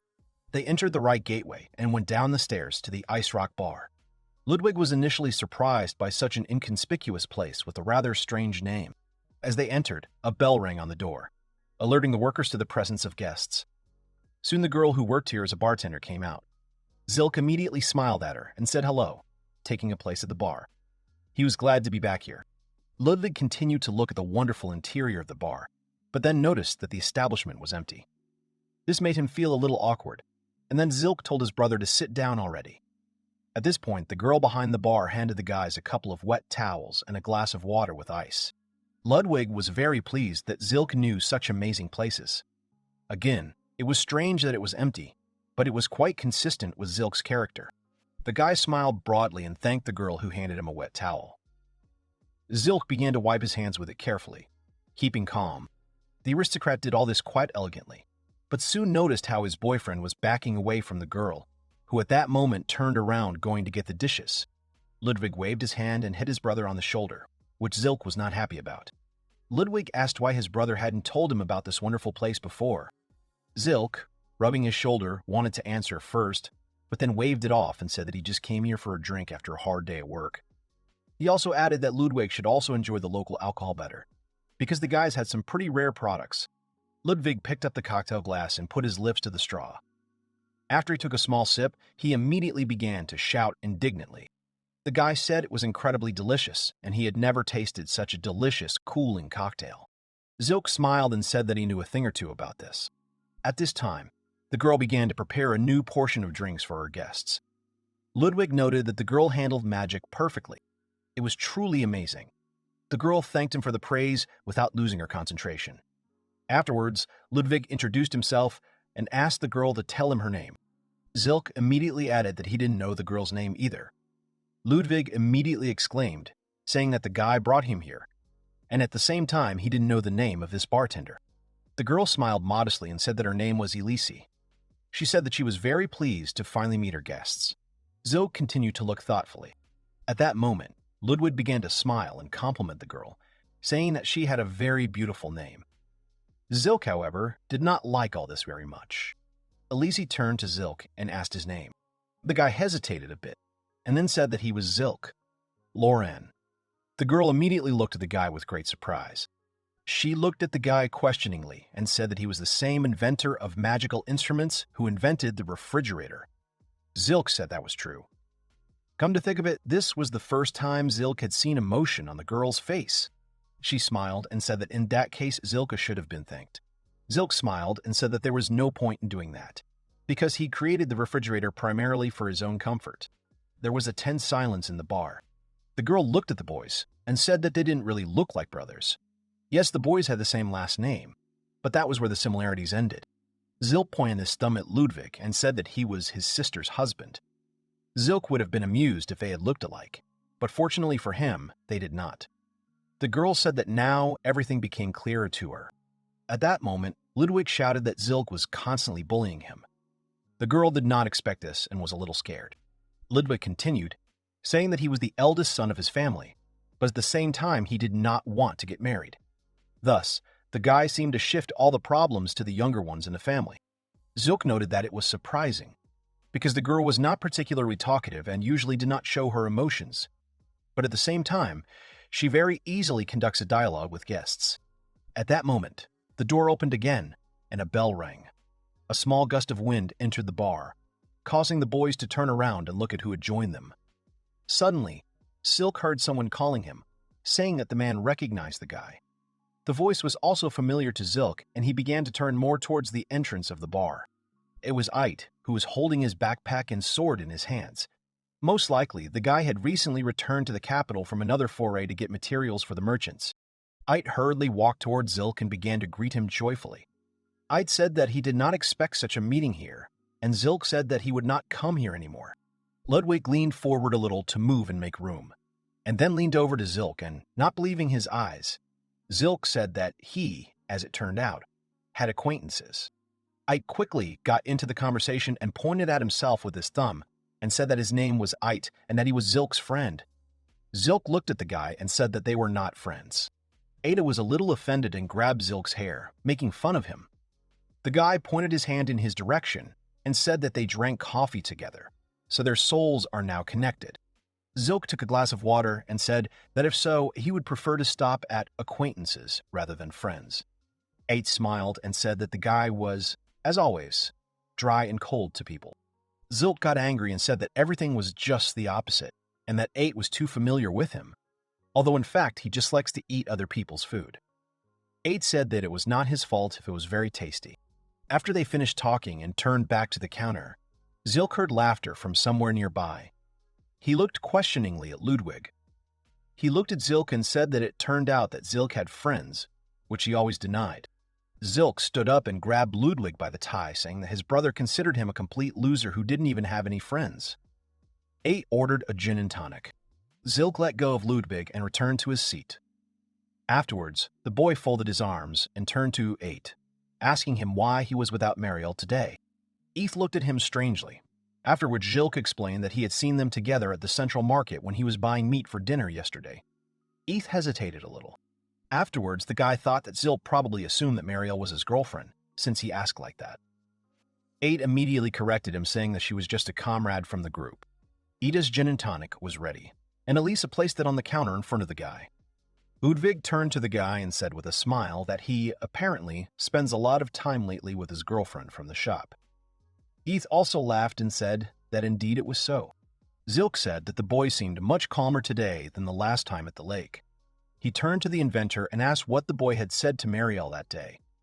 Zilk asked a counter-question, asking what he could have said to her that made Eight want to talk about it.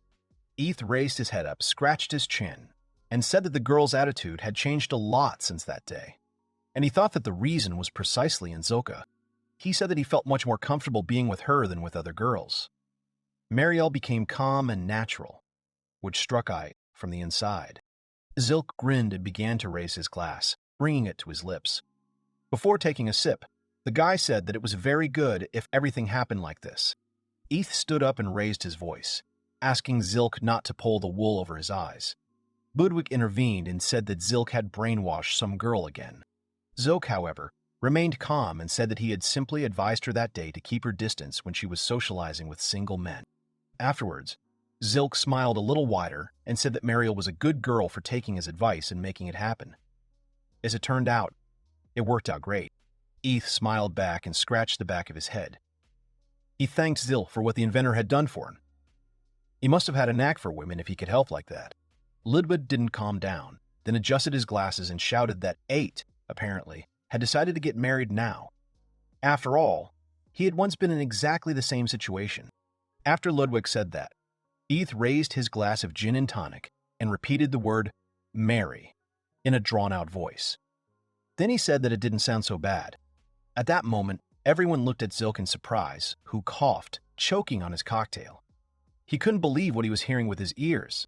Lowering his glass, he began to look at Eth and thought that he had been a bachelor for so many years, and now he was talking such nonsense. Then he said that things were bad, because his new friend had strayed from the right path. Zilk turned nervously to Elise. Pointing his hand towards her, he said that Ada, apparently, had a headache from the alcohol. The guy asked for some kind of sedative. Elise sighed and turned away. Eth continued to sit happily, and Zilk then realized that of all those in this bar, he was the one who didn't truly understand him. And so some time had passed since the guys had sat and had a drink at the bar. A couple of months had passed, and the weather outside was still wonderful. Zilk, as usual, spent his time at work thinking up new magical tools. Suddenly, someone knocked on the door and Rudge shouted for the person to come in. Zilk looked up and saw an unexpected guest in his workshop. It was Ite, and Zilk didn't understand why the guy came to his work. Eth wasn't alone. He was standing at the threshold as Mariel, who was smiling modestly behind the guy's back. Eth greeted Rudge happily, noting that they hadn't seen each other for a long time. Rudge, opening the door for the boys, smiled back and asked the reason why the boys decided to drop in on them in the workshop. Eight stood there for a bit, and then turned his gaze to Zilk. Afterwards, he said that he would very much like to have a little chat with Zilk, if the dry fellow would allow him to exchange a few words. Rudge opened the door wider and the boys began to enter. Rudge was very surprised that Ite knew Zilk. At this time, Tristan, who was working at the machine, also turned and stared at his boss. The situation was suspicious for the workshop workers. Rudge did not understand why Ite needed Zilk, and Tristan thought that the boss, as it turned out, had friends. But you won't hear anything but rudeness from these guys, Zilk thought. Then he turned his gaze back to the papers and told Rudge to let people know that he was not here today. Eth immediately shouted that Zilk was sitting right in front of him and shamelessly saying that he was not there. Rudge and Tristan continued to look at their boss with suspicion. Rudge sighed and said that at this rate, Zilk might even finish joking, since Eight was, in fact, one of the main suppliers of materials for Zilk's shop. Afterwards, Zilk sighed heavily and said that there was nothing to be done about it. He stood up and said that in that case they would chat in the living room. Then he began to see the boys off. Zilk made everyone a cup of coffee, set the table, and sat down in a chair. He started asking the guys about the reason for their visit, and apparently they both wanted to talk to him about something. At this point, after Zilk turned to them, Eth and Mariel quickly exchanged glances and immediately smiled, starting to nod their heads at each other. After which they turned to Zilk and Ike confidently said that they had decided to have a wedding. This was quite expected for Zilk, because he had already realized in the bar that he had lost a like-minded person. Afterwards, Zilk looked at the floor, and sadness could be seen in his eyes. He said that he congratulated the guys. Mariel was again outraged by the guy's callousness. Zilk smiled and said that he had already guessed that this would happen because he had seen a couple at the market. Eth smiled, awkwardly scratching the back of his head, and Mariel felt awkward. Zilk folded his arms across his chest and said that the guys had decided on all this very quickly anyway, and congratulated the guys once again. After that, Ite began to explain. The guys said that they were essentially comrades in arms, as Zilk knows. At the same time, they were clearly closer to each other than ordinary couples, and this explains the speed of the decision. Zilk turned his gaze to Mariel and told her that she didn't know how to get close to Ida. The girl shouted at Zilk not to talk about it now. The guys were adventurers and worked together on such a difficult routine. They are really closer to each other than ordinary couples. 8 changed his smile to a serious tone and told Zilk that they had come to invite the guy to the wedding. At that moment, Zilk closed his eyes and said that he refused. Eve was very surprised, because he still considered Zilk his friend. Mariel began to demand an explanation, and Zilk at that time said that he did not understand at all why the guys needed him. Zilk thought that 8 was not like him at all, because this guy had a lot of friends. They were friends with him, of course, but not so close to invite him to such an event. Morelli was just given advice by Zilk once, and he didn't even think that they were close in any way. They were just acquaintances. 8 confidently said that maybe Zilk thought that the guys weren't that close. Eth himself did not think so. Zilk thought about these words. Eth began to explain, saying that there were few men of that age who remained unmarried. They were similar, so Ith felt a kindred spirit in Zilka. Afterwards, Ith firmly said that there was nothing strange about him wanting to see his soulmate at his wedding. These words made Zilka's thoughts become overloaded. In this world, marriage played an important role, because it was believed that creating a family was the greatest happiness. People like Zilk or Ite are something out of the ordinary. Naturally, it was quite difficult for the society, including other friends and family, to understand people like Zilk and Ite. Therefore, it was difficult to establish communication. It was because of this that when they met such a bachelor, they felt a certain closeness to each other. If you think about it, there really was nothing strange about it. Zilk began to think seriously about this proposal. Ite's argument was very strong and made him think. Ite at this time looked at his friend, hoping for agreement. Afterwards, 8 decided to break the silence himself and continue to persuade Zilk to make a decision. The guy asked the inventor if he really didn't want to go anywhere that much. Zilk said he would think about it because he knew he liked living the bachelor life. So it was hard for him to agree to go to the wedding, because it was completely against Zilk's nature. Afterwards, he said that he also felt that someone like him had no right to attend the guy's wedding. After that, Mariel started laughing, covering her mouth. The girl looked at Zilk with a smile on her face and said that he, as it turned out, was much more serious than she thought. Initially, the girl perceived him differently. Zilk asked the girl what she meant by those words. Mariel continued to laugh and said that a normal person would not think about such nonsense. She added that she liked it, because Zilk said everything very sincerely and always did so, continuing to defend his ideals and boundaries. After that, Ite started to get up from the sofa, and Mariel followed him. The guy turned to Zilk and smiled again, wanting to say one last thing. Eve said that no matter what Zilk thought there, they would still like him to celebrate the guy's wedding with them, so he could come. They left the envelope on the table, sealed with wax. The door soon slammed and Zilk was left alone, sitting in his room. He looked at the bundle lying there. He heard the boys say goodbye to Rudge and Tristan and then go outside. The guy grabbed his head and sighed heavily, starting to think about his next decision. After Zilk went back into the workshop hall, he saw his workers standing and rejoicing, talking heatedly about something. Zilk saw an envelope in the girl's hands. Zilk began to descend and then asked, trying to understand if this was also Ite's invitation. Rudge picked up the envelope and said that they worked together and if she was invited, she would definitely go. Rudge asked her boss if Zilk would go to the guy's wedding, but the inventor replied that he was not sure about it yet because of a number of reasons. Zilk sat down at his desk and placed the envelope opposite. Rudge came closer and put her hands on her hips. The girl said that she was not surprised, because Zilk, as always, was making a mountain out of a molehill. Zilk asked for an explanation of these words in surprise, and the girl said that they invited Zilk first, doing it just like that. and from the bottom of their hearts. With all this, Zilk could have come and just said a few congratulatory words to the guys, and that would have been it. It was a simple formality that would have been very pleasant for the wedding participants. Rudge said that Zilk could make two people happy with this. Tristan added, saying that even if Zilk felt weird, it was still good if the guys were happy together. Zilk folded his arms and said that maybe Rudge and Tristan were right. The main characters of this wedding would be 8 and Mariella anyway. So all this is rather indirectly related to The Bachelor. It was a complete celebration of the boys, and their feelings should be a priority here. Therefore, he should appear there to please the boys, and not to please himself. But there was something that worried the main character. Thoughts that this was wrong did not give Zilk any peace. He believed that, by doing so, he could go against his principles and others would think differently of him. Zilk really wanted to congratulate the guys, and understood that it had to be done. 8 would probably be very happy, but then it was unclear how he would behave further if he was already very emotional towards Zilk. The thought that there was no place for him there had not left the aristocrat all this time. From the very first words, when he heard about the wedding, doubts appeared that did not go away. Zilk began to look more and more languid. It felt as if cats were scratching at his soul. Zilk folded his arms and began to think about this difficult decision. Afterwards, Zilk turned his gaze to the table. He immediately remembered that he had forgotten to tell the boys about the coffee grinders that were already ready for them.